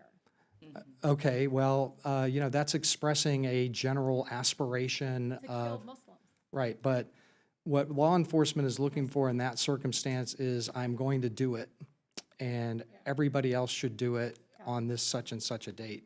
Now, we saw that sort of thing ahead of the Garland terror attack in a few years ago when the two guys drove to from Phoenix to Garland, Texas, to attack the draw the Muhammad cartoon. There were a lot of social media postings that were very specific about murder, and it was inciting violence, and you can't incite violence, so that would cross the predicate line there. So that's kind of, I don't know if that gets at the answer, but that's how we look at it. You have to Great. cross that line. Gentlelady's time has expired. Yield back. And thank you for that explication of the constitutional standard, too, which is the Brandenburg Standard of specific incitement to imminent lawless action. And I think that's what law enforcement follows. Mr. Roy, I will recognize you for the final 5 minutes. Thank you for your patience. Thank you, Mr. Chairman. I appreciate it and appreciate the questions here today. And thank you all for your patience. It's been a long afternoon with 2 panels, and for your commitment to public service and in whatever walk of life you each are in. So I appreciate it. Couple of quick questions. Mr. Bensman, you conveyed some information about some of the, and I alluded to them in my opening statement earlier on about some of the cases the FBI has dealt with in Texas. I think you shared some information. I just wanted to see if you could expand on that just a little bit, because one of the things that I want to make clear out of today is, and I think everybody's in agreement here, right? But I just want to make sure it's clear that there are issues here we're trying to address and figure out, and I think everybody's been consistent in that point and trying to figure out how we can pivot from a focus on one particular kind of terrorist threat and then, you know, use resources, figure out how to allocate them and deal with the different threats, and all of that's ongoing. But that our law enforcement communities are working within the resources they have to go stop a lot of bad actors, right? And can you just go into just maybe 30 seconds or a minute and kind of summarize just a few of the ones that I know you're aware of in Texas? Sure. There's one that just wrapped up recently. That's the case of former Texas State University student. I think you mentioned that earlier. This is a young man who made online postings messaging that he wanted to commit mass murder and kill minorities. That individual also had some other crime problems, so they used that to get him off the street right away. But he has pled guilty. That's Benjamin Bogard. He's of New Braunfels. Then we had a student, a DACA recipient, who made threats against to kill ICE agents. He is now deported into Mexico. He chose deportation rather than standing trial. We've had a number of, I would say, sovereign citizen cases. We've got sovereigns all over Texas of different varieties. 2 members that are living in a compound in central Texas. I think that case may be going on, so I can't talk too much about it, but some of it broke into the public record, and there are police reports that they committed armed robberies, a jewelry store, in furtherance of their ideology and their enterprise. Well, let me ask you one question. In your experience as a law enforcement, resources are always an issue, right? I mean, in terms of trying to figure out how we go after bad actors. In other words, there's more than enough to go around, right? And we're just constantly trying to go figure out how to stop bad actors, you know, ahead of time, and or deal with crime after the crime has been committed. So really, this is extraordinarily a resource allocation between federal, state, and local. Is that a fair statement? Yeah, absolutely. And so, without objection, I'm going to introduce into the record a detailed description of the various cases that Mr. Bensman alluded to. Without objection. The one thing I'll end with, and I want to make this a positive, not a negative, because we're wrapping up the day, and it's been a long day, and I appreciate everybody's time. But I do think it's important, because something, Ms. Brooks, you alluded to that caught my ear, and that is the question about demonizing immigrants, for example. Because this gets to the heart of, for me, when you get into hate speech, and when you get into what people are kind of you know, impugning somebody's motives about what they may be saying or not saying, without getting into the specifics of what you allege the president did something along those lines, and without getting into that game or identifying specific, you know, tweets or statements or anything like that. I've been a fairly outspoken critic of our current immigration policy, border policy, and I think my question is what is the line, right? Because you know, when someone says that we're, you know, demonizing immigrants, is it, you know, too often I find that people are saying you're demonizing immigrants simply because you believe the border laws ought to be enforced, right? That you believe that that's actually better for migrants seeking to come here, so they're not being held in stash houses in Houston, so they're not being abused by cartels. There's not little girls getting abused on the journey through Mexico, so cartels aren't making $2 billion like they did in 2018. And that if you're standing up and saying, I think the border ought to be secure, it's better for our country, it's better for migrants, that somehow that's demonizing immigrants, right? And then how does that then translate to what we're talking about in terms of hate, which I think gets to the heart of, you know, from a civil libertarian standpoint and not wanting to have the government, you know, policing every statement you make. So my question is what would constitute demonizing immigrants relative to saying, I just want a secure border? That's fine. I believe that we need to have a conversation about comprehensive immigration reform. I don't want people, you know, sleeping under a bridge on the border either. I think when you call people subhuman, when you lose your humanity for a person, when you start identifying them as drug dealers, when you don't see people as people, or just calling them out of their name, that's just not necessary. It's not necessary at all to have to engage in intellectual discourse about immigration in our country. We don't have to resort to name calling. It has an effect, sir. It does, because as I mentioned, children will pick that up, and then the next thing you know, there's bullying that's happening on school campuses, and hate incidents do lead to hate crimes. They just do. Well, my only point, now I'm over my 5 minutes, and I do want to wrap it up. I would say this, is that it is also true that the Southern Poverty Law Center has suggested that CIS, which Mr. Bensman works, is a hate group. And I know Mark, and I know Todd, and I know some of the folks there who are trying to fight for a secure border. I would suggest to you that designation heightens the tension quite a bit about groups that are trying to, I think, work hard to come to a consensus on what a strong, secure border looks like. I yield back. Understood. We can all do better. Thank you, sir. Well, I want to thank all four of you for your superb presentations and for a very civil, productive, and enlightening exchange of views and ideas today. And we will collect everything that we did in this set of hearings and move forward in the legislative process with it. And so I want to thank all of you guys for being part of this. And Mr. Roy, I want to thank you for holding up that side of the dais, and Ms. Tlaib for joining us, even though you're just a member of the General Oversight Committee, being part of the subcommittee today. Thank you all for coming. The meeting is adjourned.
Stay with two.